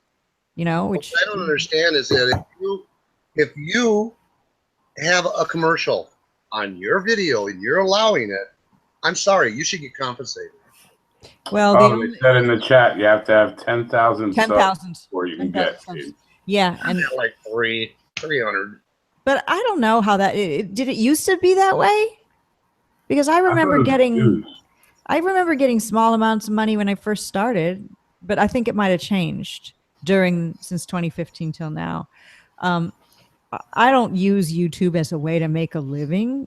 People say, "Oh, she's only here trying to make a living off YouTube." Like, yeah, if I was, I wouldn't have picked flat Earth. I mean, well, I'm not stupid. I would be taking baths in Jello or mashed potatoes. Oh my gosh, there's so many other things you could do. Like, you could just all sorts of crazy videos you could do if you really wanted to. How-to videos. How-to videos, tutorial videos on things like how to, I've got the new iPhone 7 Plus. How does this work? Let's do the unboxing. Let's show what the buttons do. I mean, seriously, like this vegan egg thing I showed you, I could, and maybe I should, do a video on what it's like. Open it up, make it, cook it, show the whole thing. That video would probably get a bunch of hits if my channel wasn't named Flat Earth and Other Hot Potatoes. That's the problem there. If my channel was called, Cooking with Patty or something stupid. Maybe we should change our format. Change the format completely and just how to make people crazy. Start a Flat Earth channel. Yeah, that's a good idea. I could do cat videos with my cats. They'd use all sorts of cute stuff. Just film them all the time and put them up. I'm sorry. Bet that would get a bunch of hits. I kind of walked over Flip. I'm sorry about that. Go ahead. Flip, are you still there? Anything. Hey. I'm just being all quiet and listening. And hey, Flip, is your name Flip? Does anybody? Well, see, here's me showing my age. Flip Wilson. Does that ring a bell to you, Flip? Wow. Many times people have said that to me. Comedian. So. I'll be right back. Yeah. Old comedian. I'm gonna say you're not old enough to know who that is, Flip. Come on. Must have been watching. No, I've seen some of his stuff, but when he I loved it when he did Geraldine. Yeah, Geraldine. My sister and I used to pretend like play act the Flip Wilson show when we were young. We, at one brief period of time where we lived, we shared a bedroom. We were quite young. We had twin beds against the wall, and we used those as our stages, like we were on stage. And one of us would play Flip Wilson, and one would play Geraldine. We were just like not smart enough to understand that they was the same person. I was going to ask you a question, and also that he's a man, and he's also not Caucasian. But hey, we were pretending to be Flip Wilson and Geraldine. So. I was going to ask you a question, Patricia. Did you getting into Flat Earth, did that ruin your relationship with your family? No, not at all. My mother died in 2014, so I never told her about it. And my dad in 2008, so obviously didn't tell him about it either. My sister and brother still I don't see them as much because one lives in New Orleans, my brother, and my sister lives in Grand Rapids, Michigan, and her daughter lives right outside of Grand Rapids too. She's getting married in August. She's in law school and is, obviously engaged to another guy who's also in law school. But no, my relationship with them is still strong. I don't see them that much, but it has nothing to do with Flat Earth. It has to do with the fact I live in Houston and they live elsewhere. But we message and text. The only time that we didn't really talk too much is when I was in the UK. But I was only there for a couple months. So no, it didn't ruin my relationship with them at all. But I did try to tell them about Flat Earth, my sister and brother. And they both, I think, watched some of the videos I sent and talked with me briefly about it, but neither of them got bitten by the bug like I did. They didn't. They're almost like, well, yeah, it could be. Yeah, I mean, we know you're not crazy, or we know you have a good brain. We know you're not like a lunatic. So there's got to be something to what you're talking about, but it doesn't matter to me. One of those, I still have to go to work in the morning and it doesn't affect me, and, enjoy exploring your passion to me. So they're not mad at me about it. We don't really talk about it. Sometimes my sister will say things like, oh yeah, I met somebody who's into conspiracies and I told them that you're a flat earther and gave them your channel name. But my sister doesn't really ever watch my, doesn't watch my videos. I don't even think my sister's ever even seen one of my videos. Maybe she does, and you don't know it. Maybe my sister's a flatter. Maybe my sister's really Tim Osmond. No, she's in the chat. She's in the chat. Her name is Cat's Eye. No. Good. That'd be funny. No, my sister's awesome though. She's really just an awesome, 2 years younger than me. And I was the bossy older sister, you know, always like, I wasn't bossy / mean, but when you're older and it's two girls, you know, I was that way too. it's just the way it is, you know, because you know a little more because you're 2 years older or whatever. But we have a great relationship now. And That's funny. It was the opposite with my sister. She's 2 years younger than me. She used to boss me around all the time. Even gave me a bloody nose because I didn't come home to dinner on time. I was playing basketball with my friends. She came home screaming, "Come home. Mom says come home. It's dinner." And I told her no and went back to basketball playing. Next minute, she taps me on the shoulder. I turn around, fist right in the mouth. whoa, Bam. Bloody nose. She's like, "Mom said come home now." well then. So how did that lay the foundation and groundwork for your relationship with women as you got older? Yeah. All the time. That's funny. I hit my brother with a golf club before. My. The truth about Patricia Steere. She's actually violent. No, it was my sister's younger and stabbed me in the leg. oh, wait, was it on purpose? Oh yeah. My brother just was younger, 4 years younger, walked behind me where I was out with friends in the yard with my mom's golf clubs. And I went on the backswing to hit the ball and hit him right in the forehead. So he has a slight little divot here. He just was covered in blood. I felt like so horrible. But yeah. My sister used to have she used to have epileptic seizures. And whenever she got hurt, like we were screwing around with each other, chasing through the house, and she hit her knee and went down and went into a convulsion, and I freaked out. And this is before she punched me in the nose. So it's kind of like ever since then, I just was, always there for my sister. Oh, It's nice to hear these good family stories. This is what you need to do more often, Patricia. Get involved with these hangouts. I We just do, talk about- sort of. I used to. I don't know. I've been so busy with my house. I haven't done as much stuff as I mean, I honestly thought you didn't want to come on my show unless you had Mark with, and I'm like, no. Mark who? Just joking. Yeah. No, not at all. I like doing stuff with Mark though. I think we make a fun team. It's like oh yeah, fun. Mark is Fun for us to do stuff together, but we're definitely independent. There's this people like flat earth haters who will write things like, Mark brought Patricia into the scene. I'm like, what? Like, it's like, no, that's just, no one brought anybody into the scene. I mean, yes, people who woke up to Mark's clues, but I did a couple shows on my channel before I even had anything to do with Mark, with Michael Lewis Stars Our Souls. I remember your first interview when Mark had you on TFR. Oh yes. Yeah, And I was listening to that, and I'm like, listening to her, and I'm like, okay, who is she? And then all of a sudden, you started talking about who you were. It was uncanny that I had just said, "Who the hell is this?" Well, And Mark then you wanted started to going. interview me because he said there's not that very many women in flat earth. Of course, now there are, but at that time, and he said, I want to ask you all about your backstory. And I'm like, is it going to be the most boring show ever? Because nobody really cares. And he goes, no, trust me. I stuck with it. People will want to know about someone's backstory, like, because there's not that many women. And I'm like, okay. So he just asked me a bunch of questions and I answered them. And I'm sure it was really boring, but yet in a way it was good because everyone's a conspiracy theorist that's in this world. So you're like, there was all this conspiracy about like Mark brought me in like some kind of agent, and people were already calling me an agent by my second show when I was doing them with Stars Our Souls. An agent for what? Badly interviewing people? Not badly, but I didn't have a microphone. Like the thing kept, the Hangouts kept crashing. I mean, if that's an agent, boy, the CIA or FBI or whatever, they need to seriously do some more work on their agents. Yeah, Oh, sorry. Go ahead, Candy. my door just opened. No, that's Freaked Oh my me gosh. out. Like I saw it out the corner of my eye. Y'all see me like I looked over here like, what the heck just happened? So your door opened and nobody came in or nobody went out Nobody's there. that you know of. Are you gonna go close it? Yeah, I'll be right back.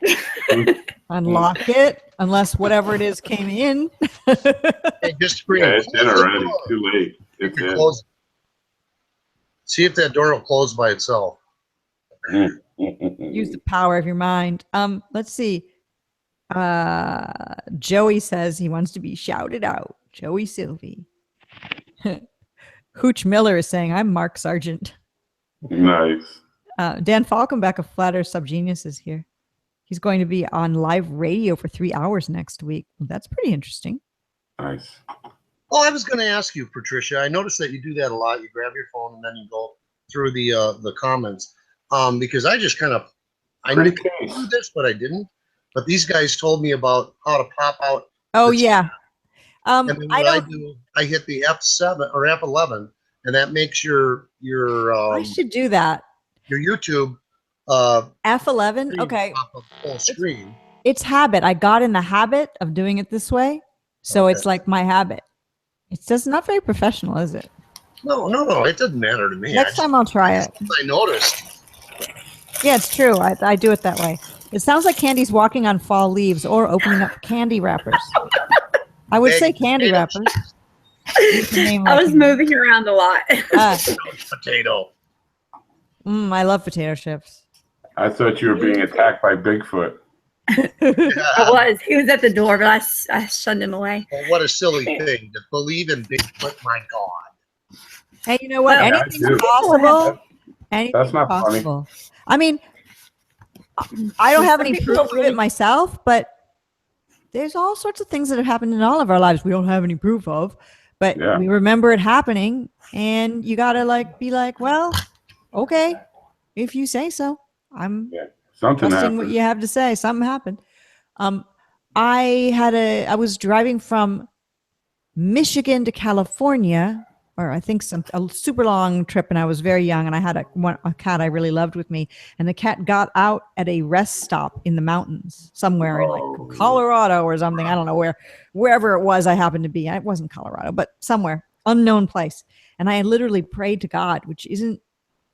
I don't pray, especially now. Flat Earth has brought a creator into my life, not in the way that people think like that I'm reading the Bible or going to church. But I mean, I was not an atheist, but like a lot of people are who just live life and don't really think about it and try to be good. But at that time, I literally prayed for my cat to, like, I was crying. It was nighttime. I'm alone, a woman alone at a rest stop. My cat's gone. It's, I'm not leaving there without my cat. And the rest stop has big rig trucks pulling in and out. I'm like, it's going to get run over. But I'm calm and I'm searching, and I've got my flashlight from the glove box, and I'm just looking. And all of a sudden, a big rig pulled up to where I was, opened the door, and the guy who couldn't speak English said something like, in broken English, Spanish, cigarettes. And I don't smoke. So I said, no. And then I said something like, I'm looking for my cat, and did like cat and, some kind of weird trying to show. And then he got out of his cab. And I'm like, this is me alone, much younger than I am now, thinking, now's where I get killed at a rest stop by a guy asking for cigarettes. Great. Yeah. So I'm like, okay, he's walking toward me, and I'm not going to run. Like, it would be ridiculous. So he walks over to me, and he's like, gets my flashlight, and he spent an hour walking around the rest stop, shining it under trucks that had their cabs, I think they're called, the part where they sleep in, like running with air conditioning during the nighttime, professional truck drivers. I mean, these are like big, giant, I think they call them lorries in the UK, huge, the ones that, like bring loads of stuff to grocery stores. And he came out from under one of these trucks with my cat covered in grease, shaking, and handed my cat to me. And I had prayed that somebody would help me find my cat.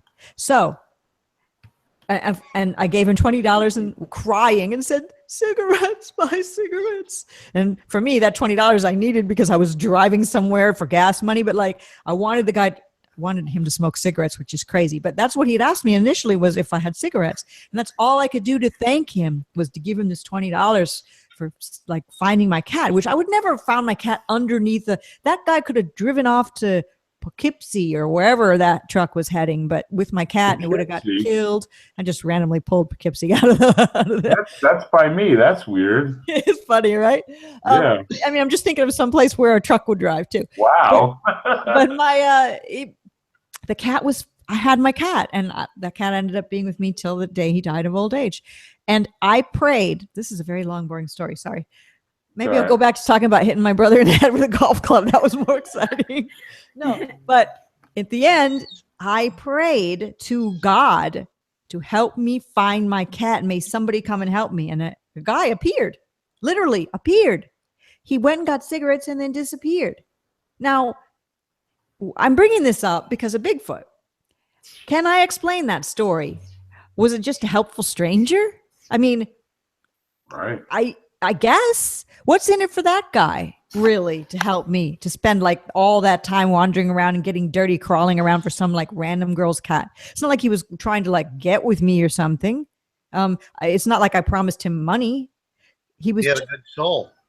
Yes. And is it some act of God that brought him to me? Or was it random circumstance? Yeah. Happy accident? Whatever it was, I can't explain that experience. I had that experience. And so when people say they saw Bigfoot, I'm like, you know what? Yeah. Just like no one can take my experience away from me. I was making a joke about, oh, you can't believe in Bigfoot. That's crazy. And here we are talking about flat Earth. That was fun. Anything's possible. I believe in it. So do I. Especially me being from Minnesota. Are you kidding me?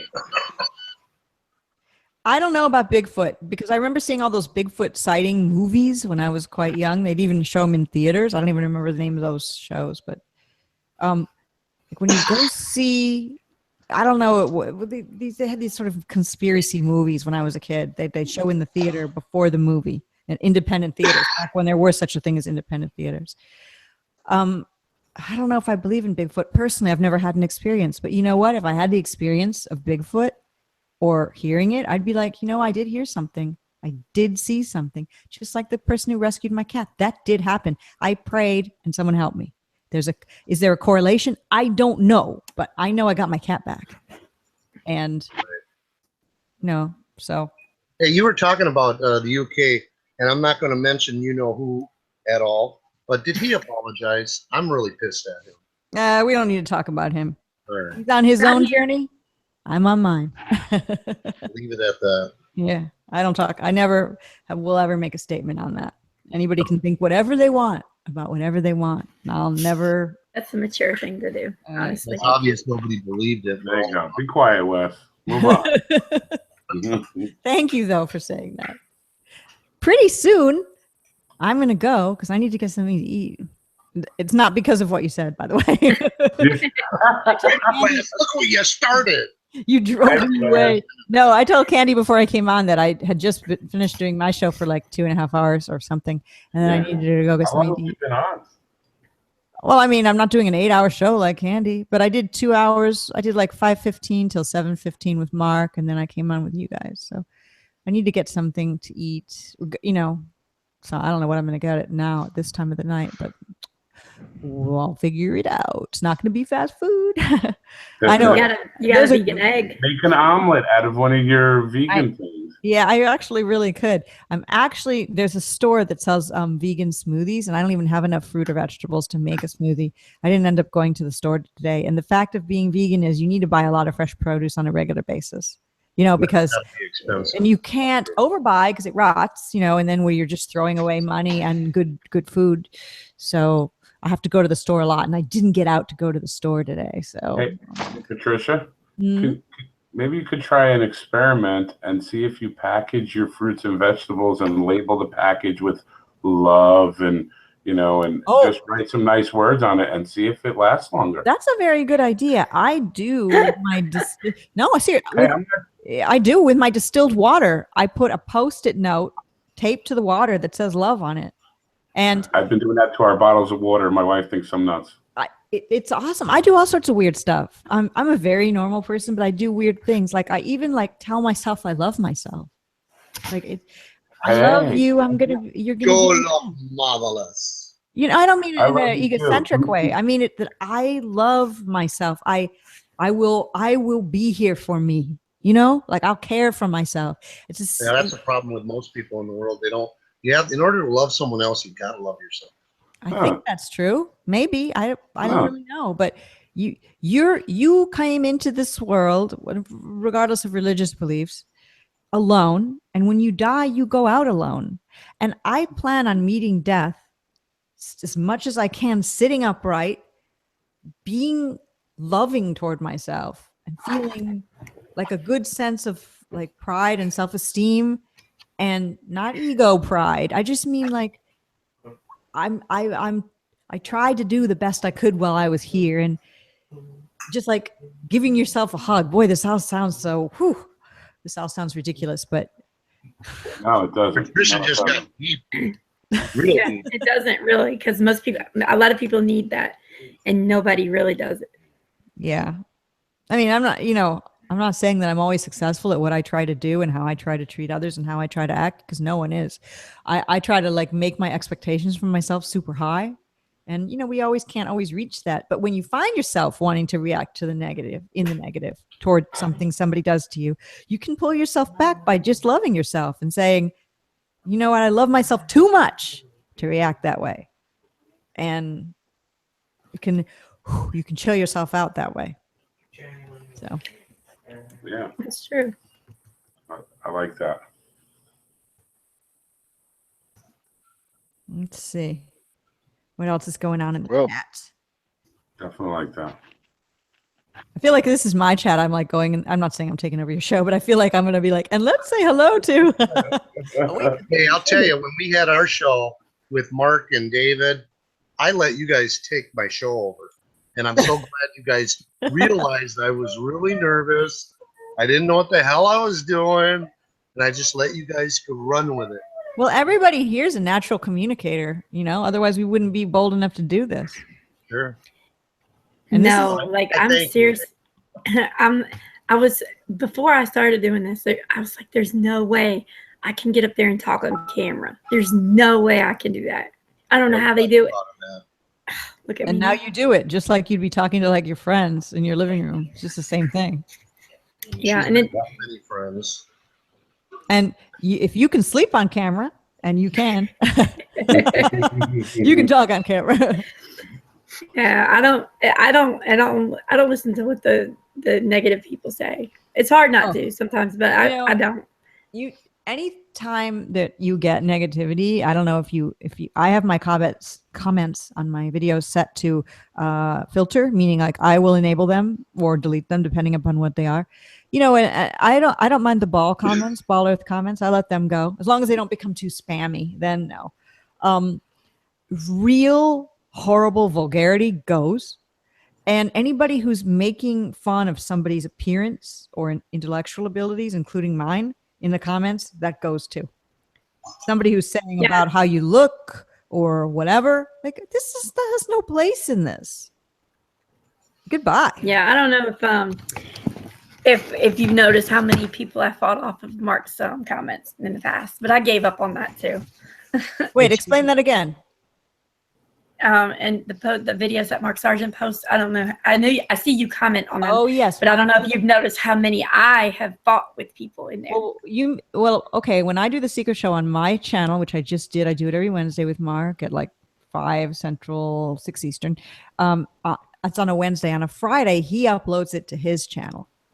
For some reason, the haters who are gonna hate, they don't come to my channel. I have no idea why. They descend on Mark's re-upload of that and write all sorts of stuff, crazy stuff, like Mark's gay and I'm a tranny, and they just write things that are just this horrible lack of love inside their own heart. They're the ones that need to hug themselves and say they love themselves.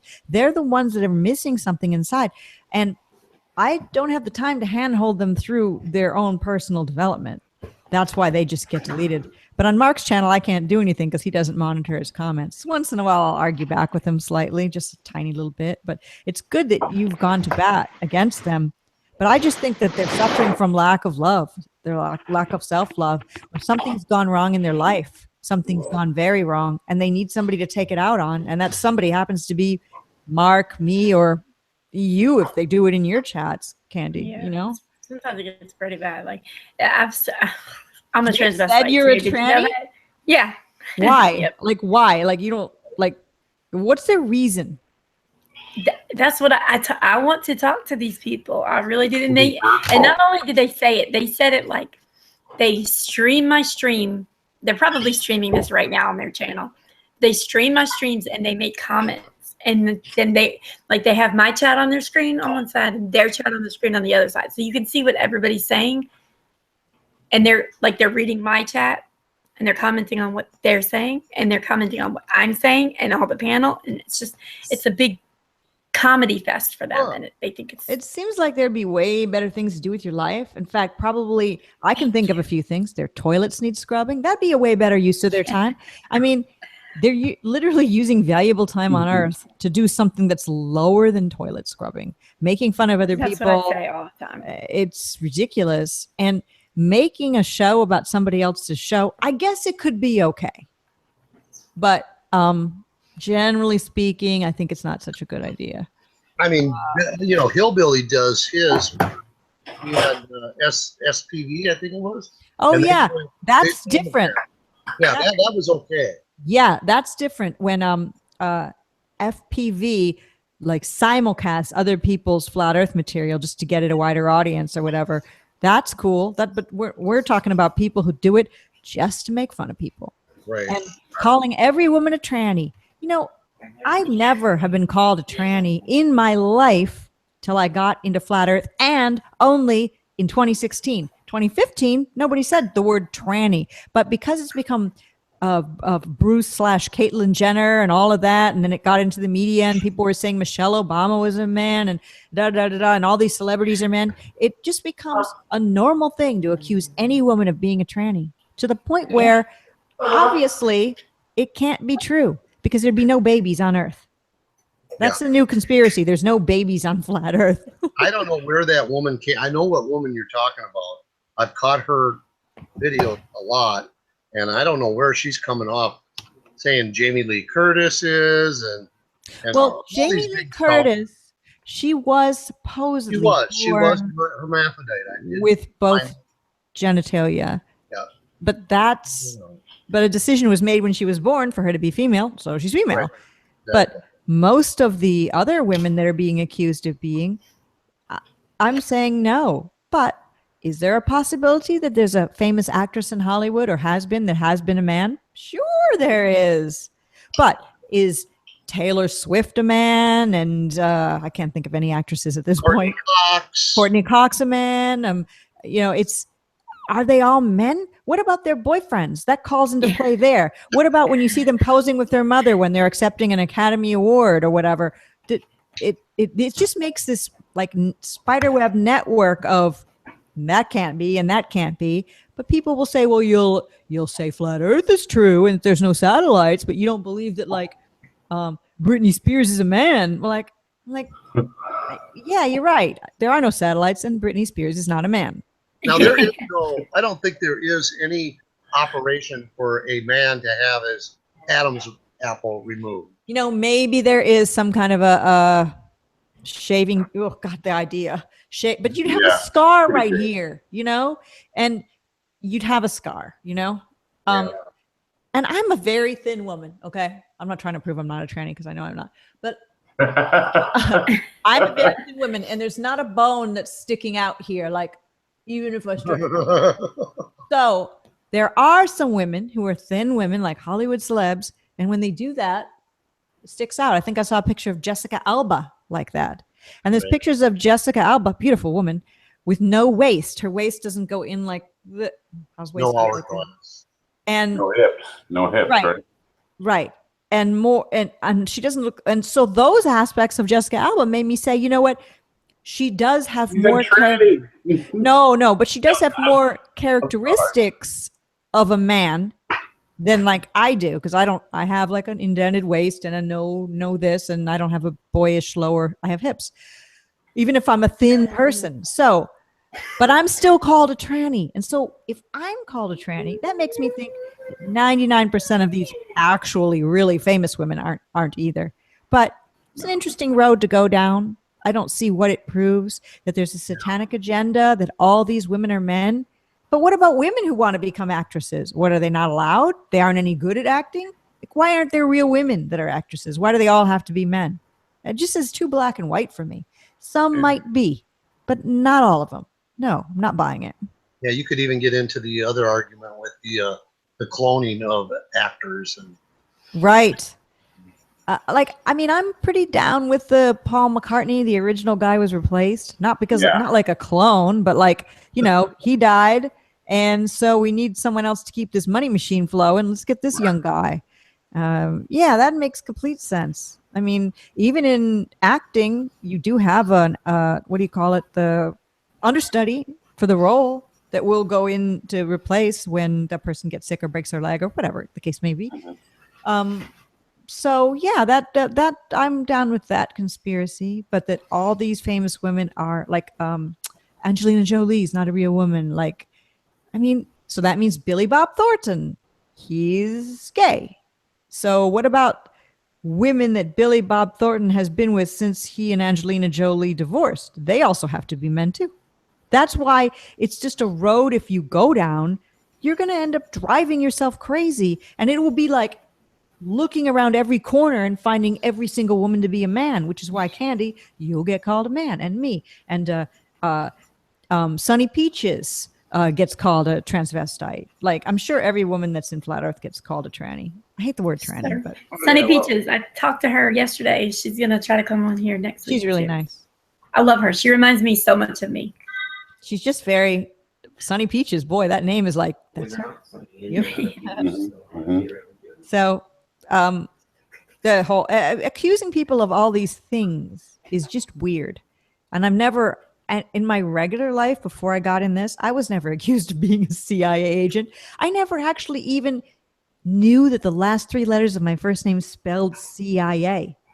And when I go somewhere and, like, let's say you've got to write your name down and they ask you to spell your name or look in there, I'm like, P as in Patri, CIA. I've always said it, CIA, but it never like stuck in my head that it's CIA. Why? Because I never thought ever in my life I'd ever be connected with CIA. It's just like the last thing.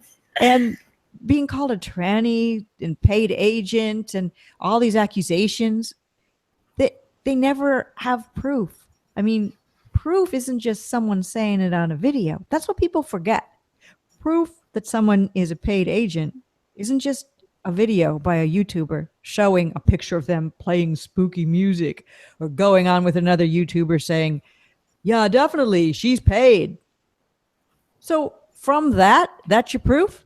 Well, you could go on and say anything about anyone. We could start a rumor right now that, I don't know what, that Mark Sargent eats live frogs every morning. Yeah, or that Mark Sargent's gone vegan. Well, I mean, it's something negative. He eats live frogs. That's what Mark subsists on, live frogs. We could just start saying that. We could go on each other's channels and just say it. Like, yes, I've heard. Have you heard? And just with straight faces, and the other person agrees. And we're like talking about how horribly savage this is, that Mark does this and something needs to be done. But does that make it true? No. You just started a rumor, you know that, right? Yeah. It's not a very. What the hell have you been talking about? Everybody's going to ask him about the frogs. Yeah, that's horrible. Should have come up with something. I've been told that I am the reincarnated grandfather of Patricia Steere. Huh? You could. My grandfather actually looks a lot like me because he's a tranny. No, we Patricia have, like- pulled out his picture and said, "You look just like my grandfather." Yeah, you do. In 2 hours, I want to watch something. You have physical, Oh, some my similar. There are women who have, daddy issues. I wish I had the picture right here. I'd show it. We have the same. My grandfather and I have the same lips and facial structure. Well, he's dead now, but yeah. So, and I was born on his birthday, which is kind of cool story. Well, that is kind of cool. All I seen is that we both had a receding hairline. Yeah, yeah, he did. His name was Howard. No one has the name Howard much anymore. Howard. Every time I hear the name Howard, I think of Howard the Duck for some reason. I don't know. Oh yeah, Wallowitz. Howard Stern, I guess as well. But Howie, you know, I don't think my grandfather was called Howard when he was a kid. Maybe, I don't know. I wasn't around, but Howard Steere. I was just noticing how Wes does look like a tranny. You know what? You could find masculine and feminine characteristics in all of us. Yeah, it's ridiculous. It really is. Everybody's born, literally, before you're born, we're all female. That's what I've heard. Yeah, And then the clitoris becomes a science. penis. So Yeah. there you It's go. at a certain stage of development that you get that other chromosome. Interesting. So Yeah. we're all trannies at heart. Yeah. We're all females just talking up a storm. Exactly. Yeah. You know, it was interesting, Patricia, that I was in a chat room listening to Jesse Spots. Oh. When was some this? guy- A recent show he did? Yeah, it was a live thing over the weekend. He was talking to the producer, or not the producer, one of the guys from InfoWars, the tall, skinny guy who reads the news. Oh, wow. I missed that one. Where was I? Yeah, I jumped in, was listening. I was like, oh, this is pretty cool. And here, if you don't mind, I'll even read it to you. Some guy made a comment and about Mark Sargent, but he included me and Candi, and I was like so proud. But wait a minute. This was on a show not about you, not about No. Candi, and not about No. Mark Sargent. A commenter just pops on in to say Yeah. what? He says, hey guys, new to the Flat Earth PSYOP. How's it going? Mark Sargent shilling the charlatan convention, even to low-hanging fruit like Zulu and Candi. And I told All him, right.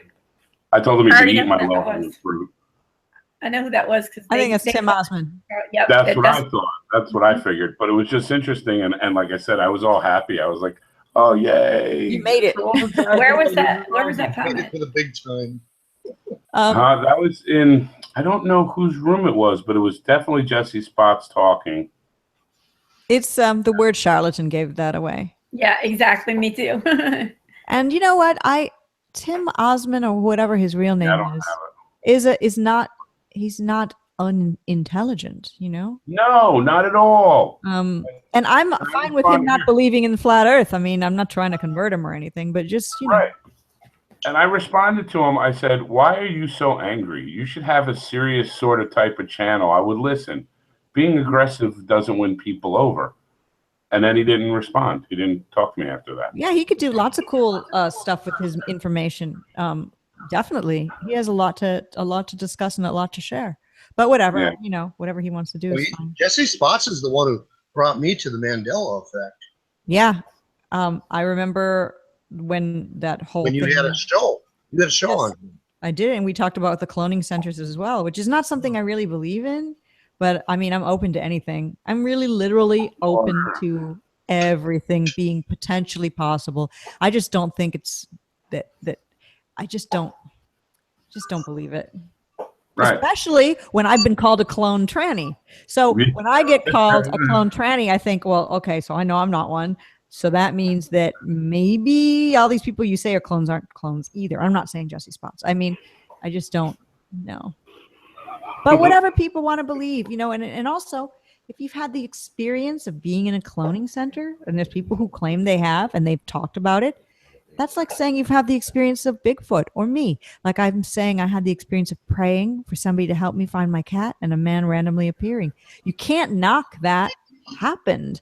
What the backstory is as to why that happened, we'll never really know. You know, maybe, I don't know. No idea. No idea why somebody would believe that they were in a real cloning center. Maybe they had a dream. Who knows? Maybe they really were.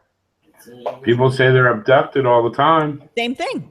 You can't go to somebody who says they were abducted and say, no, you're lying. You're wrong. Right. Unless they really are lying, that's a different story, because there probably Well. are people who try to, but there's people who have the firm conviction that people have had that God helped them not fall off a mountain or something, or things like this.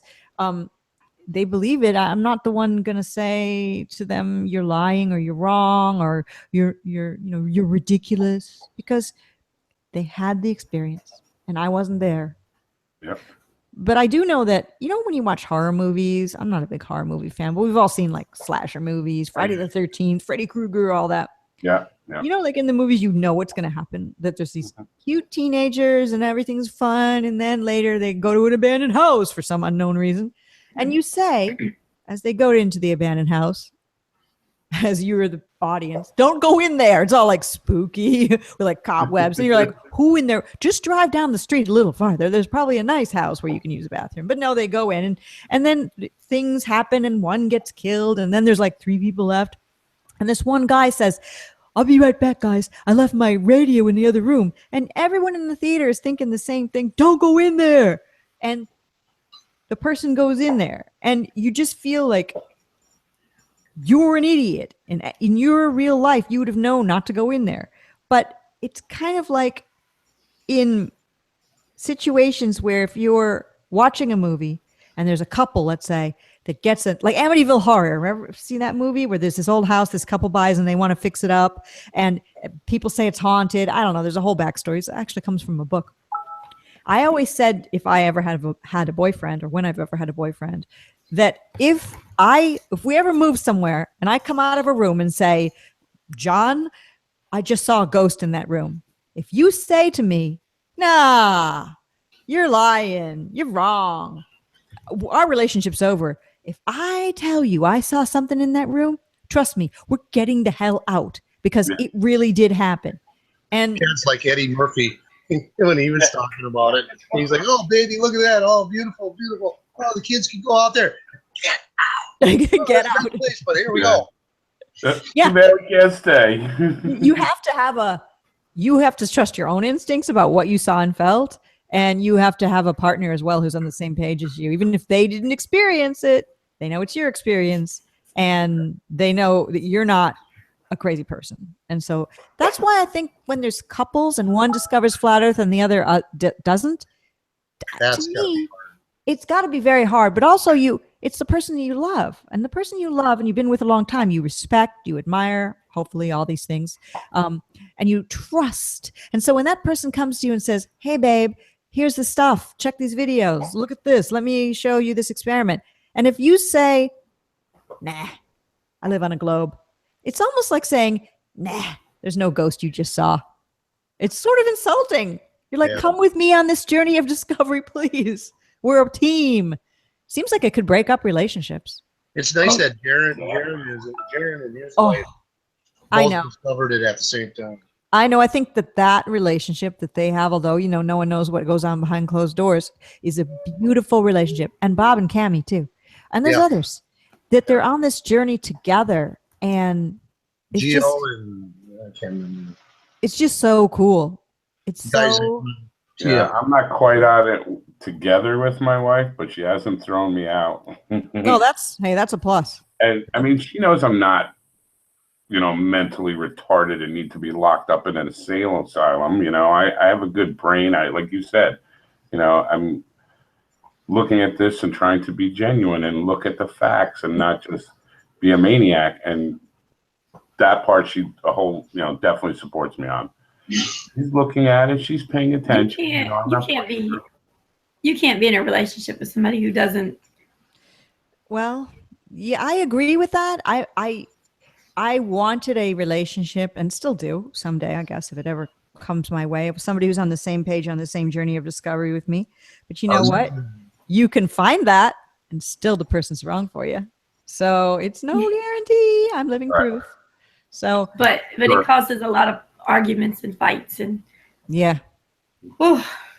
I learned my lesson. And if they're not a flat earther, I'm not even going that way. Well, and I've got the element of being vegan too, because this is how I live my life, and it's not just a diet to me; it's an emotion. Yeah, how would that work for you? I mean, if you got involved with somebody who wasn't, I have not yet. Well, okay, like have not yet done that. Or at least I thought somebody was a vegan when I first met them. You know what I mean? Or at least they told me they were. So in my past, when I wasn't vegan, it didn't make a difference. And then as I got into being vegan, first vegetarian, then vegan, it became a thing I really wanted. Now, if I met somebody who wasn't vegan, but was like vegan curious, like flat earth curious, I would definitely be cool with it because I could show them some stuff about veganism and flat earth. And they've got a bunch of stuff I don't know in their head. Lots of cool stuff they could show me. And we could meet and then, intermingle our different things that we're into and become better people. That is my ideal anyway. Oh. By the way, I like your hair long. It looks very nice. Oh my gosh, thank you. Yeah, I had it really short when I first started. Yeah, I seen some of your old videos. Oh my gosh, you really chopped that hair. It was like really short, even before I started Flat Earth, like almost like shaped like the singer Annie Lennox of the band Eurythmics from the 80s. Anybody older would remember, but super short. I know it. Yeah. But I mean, I've had hair down to my waist before. I'm just one of those people who's like always like, I've always been into like different hair lengths, different kinds of clothes, makeup, jewelry, just for fun. Since it's there, might as well enjoy it. But it's fun having longer hair now. You can borrow. So it's fun having longer hair. I don't know what I'll do tomorrow. Just like you, Candi, you've got your hair dyed pink at this point. So, Yes. just probably just for fun. Like, hey, why not? That was an accident. It was an accident with some Kool-Aid that just fell on your head. Yeah. I was coloring Easter eggs last year. And the water dumped on your head. Do you use like dyes like Manic Panic? I mean, I know there's lots of dyes out there. I use Ion. What's it called? Ion. Hey, Candi, should I do a mohawk? Yes, that would be awesome. Dye it blue.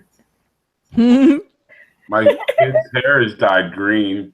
You've got a good hairline. I mean, your hair looks. Yeah, you've got some thick hair. Yeah, you do.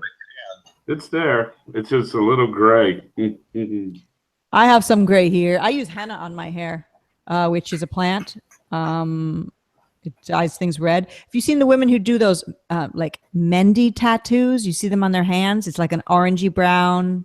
Belly dancers do it. You've seen it. A lot of people in India. Yeah, it's Indian generally. It's that, and it's a plant that they dry out and then make it into powder, like tea leaves, kind of. And then you mix that with vinegar, and then you put it on your head for an hour, and then it makes my hair back the color it was before it started going gray. But I do it once a month, and it costs $7, and it's no chemicals, all organic, and totally easy and awesome. But if I didn't have red hair, well, it wouldn't be so great because most women in a normal society who don't want to go gray, regardless of their hair color, usually dye blonde because the gray and the blonde can work well together. You don't dye your hair black when you're 60. Just wouldn't it'd be too hard to maintain it. But isn't it tough to go from a redhead to blonde, that the blonde doesn't come out quite right? You'd have to like bleach your hair or something, and now it's a lot of chemicals. So It would turn orange at first.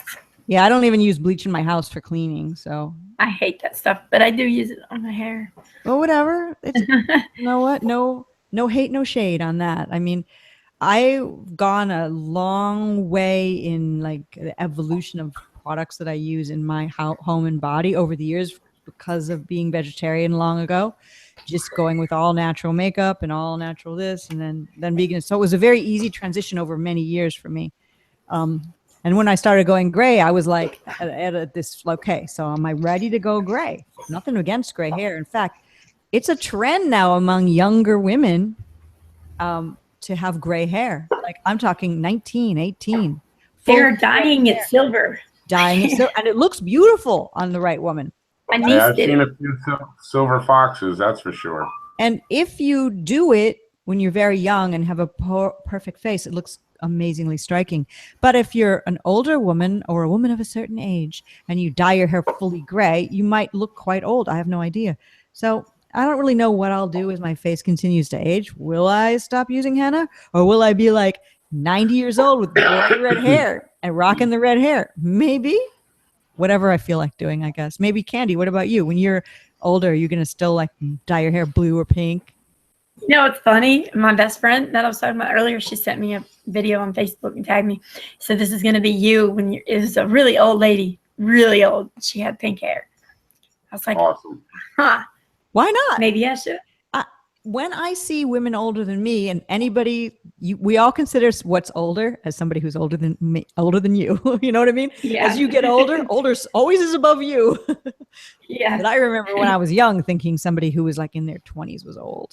When I was really young, I'm like, how crazy. Yeah. But when I Like, I see thought older 30 women, was ancient. when I see older women with like a crazy hair color or like a really short spiky cut, or older women wearing some really amazing crazy looking clothes, I'm like, you look great, because they do. They're not just becoming like hunched over and crippled and not caring anymore and like just losing their zest for life. They're still like living it and living it up and living large. And I think it's a cool thing, because I think for many people, their outward appearance is a artistic representation of what they are in the inside. For other people, they don't care, but a lot of women use how they look as an artistic interpretation. You know, like they'll wear certain colors, certain type of jewelry.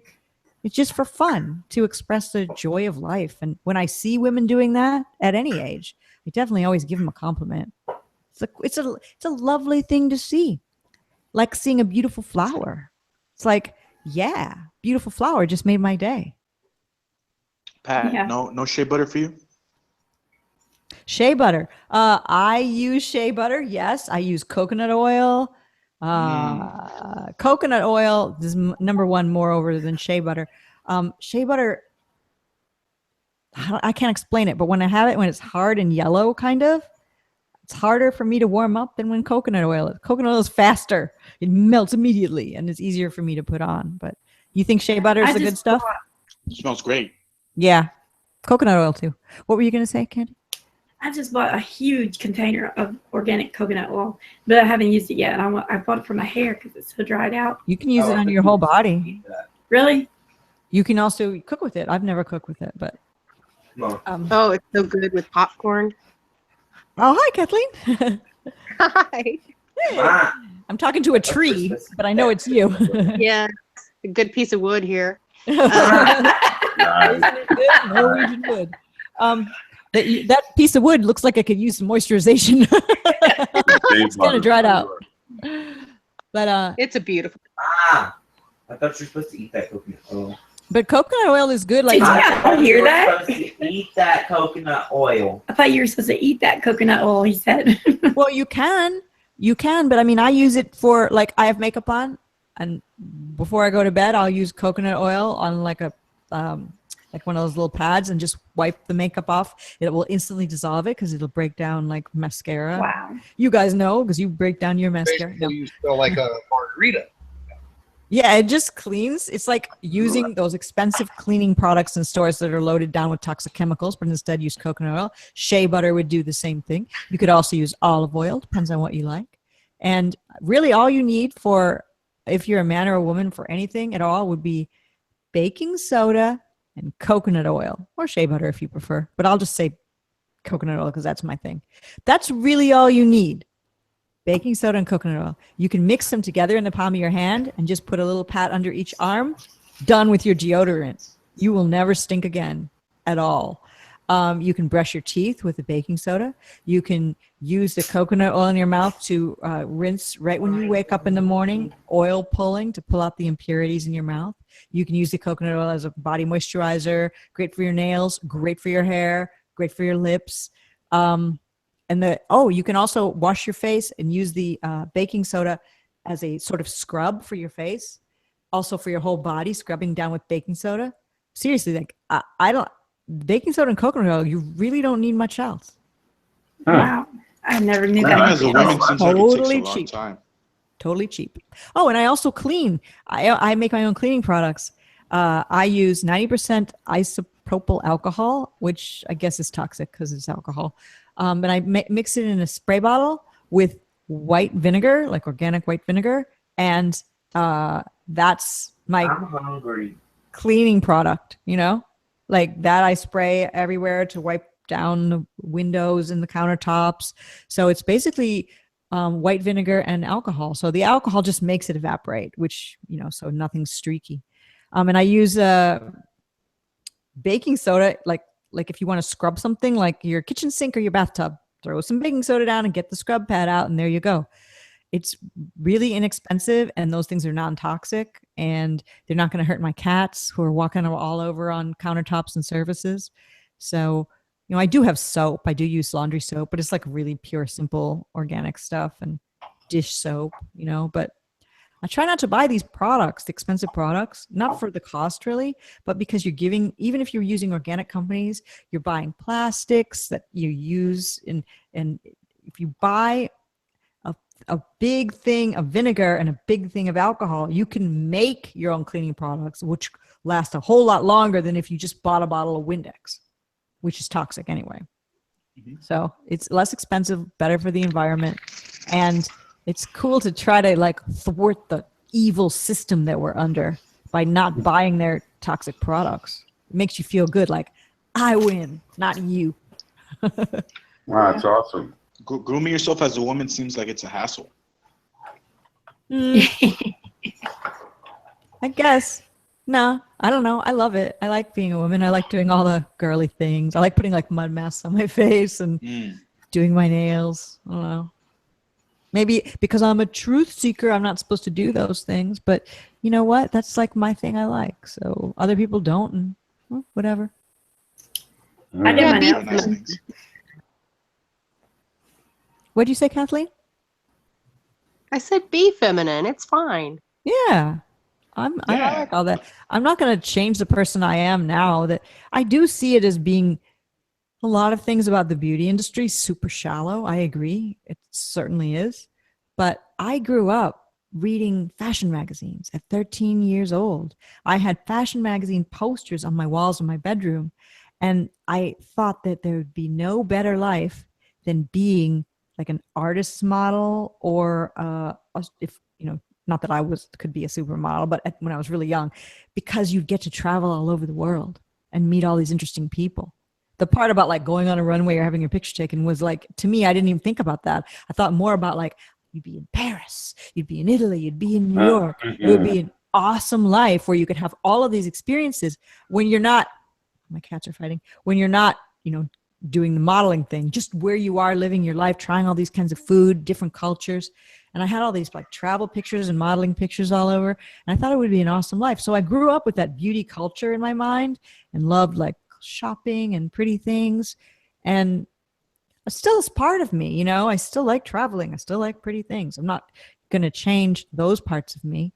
I only get rid of parts of my personality that no longer serve me. When you find out that you're doing something that's toxic or hurts other people or hurts animals, those are the things I get rid of. Exactly. Yeah, those other things still work on a flat Earth, so you can work with it. Exactly. How do you deal with the humidity out there? All of us, how we deal with it? I don't know. Who wants to Now, how do answer? you deal with it? Because I heard you saying you're from Houston. I spent some time in Houston, and that was probably one of the worst things about living there was the humidity.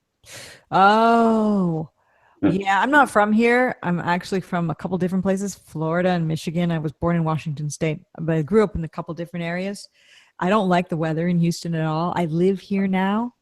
It's a weird series of events that led me to be here, which involve radio and being in New Orleans, then Hurricane Katrina, having no job because there was no radio station anymore, and then sort of evacuating to Houston, then putting down roots, and then having a boyfriend, and then starting a life. And anyway, so when I recently went to the UK and then came back, I could have gone anywhere in the US to start up a new life, but I came back to Houston because the experience in the UK was such that I wasn't ready to think about where I wanted to live. I just wanted to get to a home and like get myself together again and start up again. So I came back to Houston because I knew people here. But like what you're saying about the weather, it hasn't been summer yet since I've been back. And oh my gosh, I remember. Oh, man. Be ready. You take a shower and you come out and you're covered in sweat. You're like, why did I just waste my time on that shower? Be ready for summer. It's bad. And the air conditioning. I just recently changed all the light bulbs in this house. It's a brand new house, but the builder put in the CFL bulbs, the curly bulbs. I don't know what they call them in other countries. Yeah. Those are filled with mercury. And I have some, in one room anyway, really high ceilings. Now these bulbs, I can get on a ladder and change them in this room, but it's kind of bigger in the living room, like a A-frame sort of thing. And those things are high up there. And I wanted to replace all the CFLs. And so I have replaced all the CFLs finally with LEDs, which burn much cooler. And part of my reason is because that's the mercury lights, the CFLs are dirty lights. I actually think there's some kind of plot to poison us with those lights. It poisons the land because of mercury. Because people just throw those away. You're supposed to recycle them. And the light is a dirty light. It's poison light. Get rid of your CFL bulbs. Don't throw them away, though. Take them to a place like here in the United States. You can take them to Home Depot or Lowe's, and they can recycle them. But what do they really do with them? They probably just throw them in a dump, probably. Yeah, most people. Hey, you want to hear something crazy about LED lights? My friend works Don't tell me they're bad, too. Sort of. Yeah. They can be programmed Oh, God. flicker and have a flicker hidden behind the light. So the main light is on. You don't notice it, but they can do subliminal flicker. My friend works for Osram, and they're the ones who developed this stuff. And they've already put it in large facilities, and they are capable of programming things to set the mood. You know, I don't know if it's going to be used for nefarious things, but he said it absolutely is. Yeah. There, it's capable. They've already set up large places. I can't say where because I don't want anything to get back to him, but it works. He says it's absolutely true. And he said the simplest thing could be like, well, they could tell you, go buy Coke. You're thirsty. Go buy Coca-Cola. You know, and it wouldn't work like in your house because, you know, they can't just get to your light bulb. It has to be a complete system. But they can do this with LED light bulbs. I didn't know that. Not good. And it also, I just found out recently. I was like, wow, that is crazy. you know, I thought I was doing the right thing. No, you did. Your house, you're safe. It's not just any LED. It has to be part of their system. There's lots of But it can be programmed to flicker and have a subliminal flicker in the background. I just changed all mine to LED too. Ah, good. I think it's good. That in a casino. Yeah, put it in a casino, put it in an arena, and you know, program people to be thirsty or whatever. Yes. I need soda, I need hot dogs, whatever. Or riot. Yes. I mean, seriously, they could use it in a mass way like that, or they could have it in like tube stations, bus stations, you know, underground subway. Oh my God, the implications of the things that they're planning, the technology that they're putting through, is frightening. And all the stupid vegan food and coconut oil and stuff I talk about, it's pointless in comparison to what they do. Is like what they can do just makes everything pure hell. They want to create hell. It's not pointless, Patricia, not at all. We are sticking together. We're fighting the fight. We're doing the best we can. We have to talk to each other. And you know what? You have to remind people that we're still people. Yes, we're fighting this fight, but we're still people. We still live here. We still have to clean ourselves and brush our teeth. And exactly. Yeah, I guess it's true. We might as well not use the Procter and Gamble products that they have, because I think those products have poison in them, and we're pouring that shampoo right on our head, and it's going into our skin. Our skin's our biggest organ. And I know that we go out in the real world and maybe we do have programmable light bulbs, or heck, programmable matter, like ODD says in some of his videos. And we are being programmed left and right by, music and TV. And even if you don't watch TV, I have a flat screen TV. I'll watch movies on it, but it's not connected to any TV system. I don't have any, I can't go turn it on and watch a program on TV. But you go into a store or a restaurant to, go into a store, and there could be a TV on. And I've been in really nice restaurants where I'm sitting looks into where the bar is, and they've got a TV in there for sports or something. And I will find my eyes watching it because of the flicker rate. It just attracts you. And then before you know it, you're watching a commercial for like Old Spice, and you're like, there's a human being right in front of you that you came here to speak with, and you're looking at some commercial because they've got it all planned out with the right colors and the right music and the right everything, models or whatever they have that is making you look at it to purchase their product, to tie the scenery, the music, the beauty of the humans in with purchase this product and you too will have this life. It's really hard. I mean, if I had children, it would be a real task to get them to understand that you cannot buy the life that we're sold on TV or in the movies. That life doesn't exist. No, not at all. Not at all. Yeah, you're right. I keep trying to teach my son to just be open-minded. You know, I tell him, you got to go to school because that's what society says, but you don't have to believe the crap they're feeding you. You can question. You can go and ask questions. You don't, and he's a smart guy. He asks questions. You know, he's paying attention. I tell him, don't go at flat Earth in school because you're going to get ridiculed. He's like, I don't care, Dad. But he knows. They're smart. They're a lot smarter than we give them credit for. Yeah, I think that's good because that's how we will survive. That's how humans will survive. It's really the children. I mean, you know, it sounds cheesy to say, but the children really are the future. And you as a parent, what you're doing is really great. You are that open-minded parent that's letting them choose what they want to believe and look into what they want to look into and there to support them if they have questions, I'm sure. School system, if you're not homeschooling, I mean, they're going to teach them all sorts of crazy stuff, but there's a way around that too. Learn the stuff for the test, but you don't have to believe it. Yeah, there you go. It's just like, you know, a lot of people don't get it, but so many times people will think that, I mean, you got to stop and think of how many times you were told no when you were a child. I mean, from the time you were born to the time you were 5. So negative. I was raised in a very negative household, and which is unfortunate. But the one thing it did teach me is not to be that way with my kids. My kids are so positive, it's unbelievable. They're more positive than I am now. But I have to break. I got to go to work. But thanks for having me on there, Candi. And as always, it's been a pleasure with all you guys. So Look at my screen. Look at this before you Yeah, go. I'm trying to see what it says. Yeah, what does it say? It says research flat Earth, and it has 75 hours, 75 days, 14 hours, 47 minutes, and 36 seconds now. It's a countdown, and it says soon they will know. Where and is it's a website. who's- Somebody in the chat actually tagged me on Facebook in this. wow. Jeremiah Daniel, I think. Interesting. Huh. What's it a countdown to, though? I'm gonna tag you in the comments. Oh, yeah, cool. Zulu, you're tagged in it too. oh, I'm glad the videos will disappear.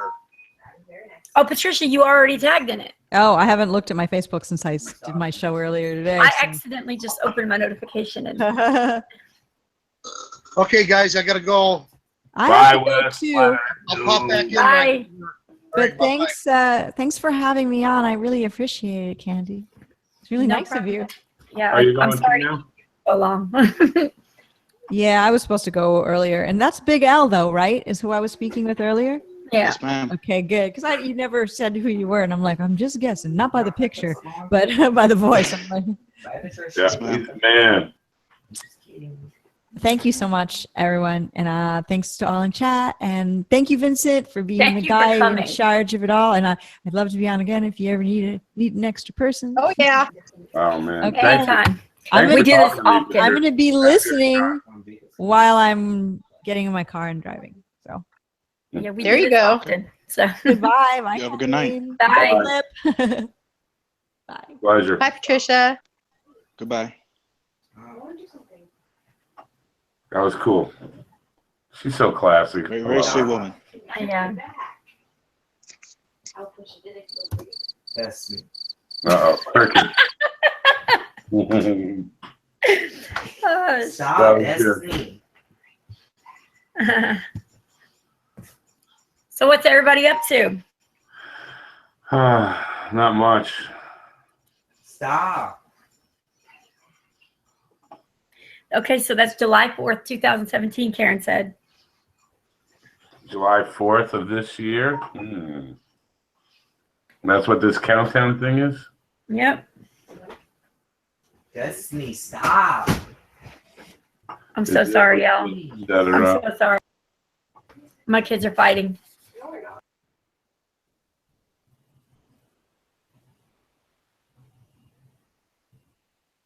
Where's that countdown thing that you? Look on your Facebook. You were tagged in it. No, I'm on it, but I don't see. Remember, Oh, okay. Remember, See I'm where kind of a retard. Yeah, I know you don't know Facebook. See where there's like a box around where it says "Coming Soon," Research Flat Earth or Research Flat Earth. Click on that. Look at that. Oh, there we go. Soon they will all know. 75 days or subscribe. Yeah, enter email to be put on list to be taken out of your house in the middle of the night. Yeah. What? I said, it says enter email to be updated. I said, yeah. Oh yeah.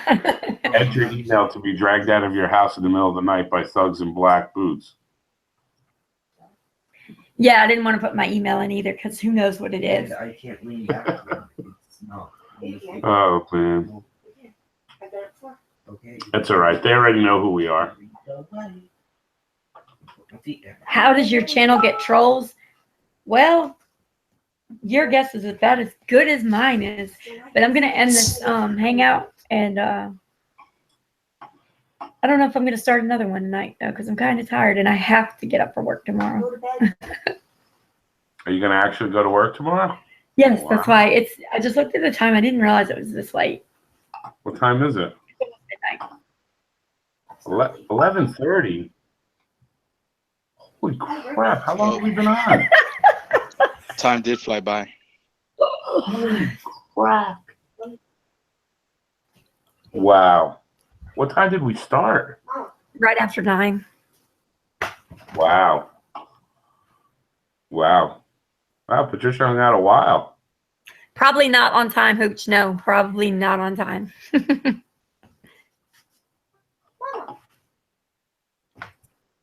Wow.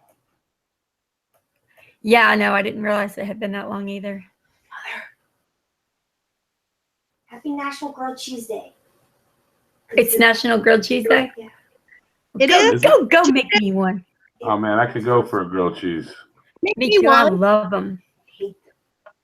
You know what though? I have to have tomato soup and milk to dunk it in. Really? Or else I can't eat it. Oh, Yeah. wow. No. You like things very particular. I do have to have potato chips. Plain salty potato chips. Huh. Where's Princess? Helioskeptic. I was talking about at work. I'm always late every day. I'm late for everything. He said you guys are always on time. Now, anyway, that may change.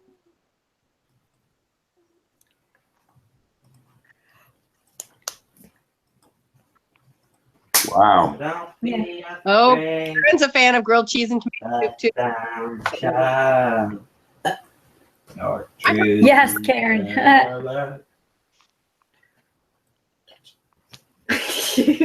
Gonna go to sleep now? Yeah, I think I'm gonna head to bed, y'all. I don't know. Good idea. No, she's not. She's gonna stay up for another 3 hours, then finally go to bed. True. Are you kids gonna go to bed? Yeah, why don't y'all go to bed? Because I'm not going to bed. They're on spring break right now. Well, then We how? only have like 4 more days of spring break. We don't need to buy. Oh, believe me, just because they're awake doesn't mean I have to be. All right. That's good. Granby when's the next hangout? I usually do them every night about 9 o'clock. Wow. Yeah, Karen supports you going to sleep too. Give him back. I see. Yep. I'm gonna head out, y'all. I think I'm gonna. Destiny, please stop throwing things at me and take my glasses off. Destiny, get out of here, okay? Sing us a song and say goodbye. Here, let me. They want you to sing them a song to tell everybody bye. That'd be nice. Happy birthday to you. Happy National Grilled Cheese Day to you. Happy National Grilled Cheese Day to you. Happy National Grilled Cheese Day to you. I don't know what to say. I don't know what that was, but Special. It was definitely special. All right, thanks for later. Grilled cheese to Justin Bieber. Thanks for having the show. Without him. No. Larry, see if you can Yep. fire up. Yep, y'all, I'm gonna bounce Stop. because they're starting to get hyper and I'm starting to get annoyed. So All right. Yeah. Good night, everyone. It was a pleasure. I don't know what happened to Flip. I don't know either. In the middle of nowhere. Graduated from college. I mean, dropped out from college. He stopped. What? I was just letting you know. Did somebody start another chat? Larry's starting one. Okay, cool. C-O-N. I might show up in chat or something for a few minutes. But Who are you? I'll be pissed if you're not there. Combat? Don't even lie. Did you say you'll be pissed if I'm not there? Yes. It Who are you kidding? stands for combat. Why? Because you're not in bed either? No. Combat doesn't stand for anything. Time's 11:30. I just said, do you know what combat stands I for? need a drink. It can stand for something. There's not. I need to step outside and have Iron Man come join me for a date. Only if I can have Yeah, this me and Captain America are gonna go outside. Mom, you I'll can't call you in a minute. Later, y'all. Bye. Peace out. Thanks for coming and hanging out with us She's not again. going to sleep. Good night. Bye, everybody.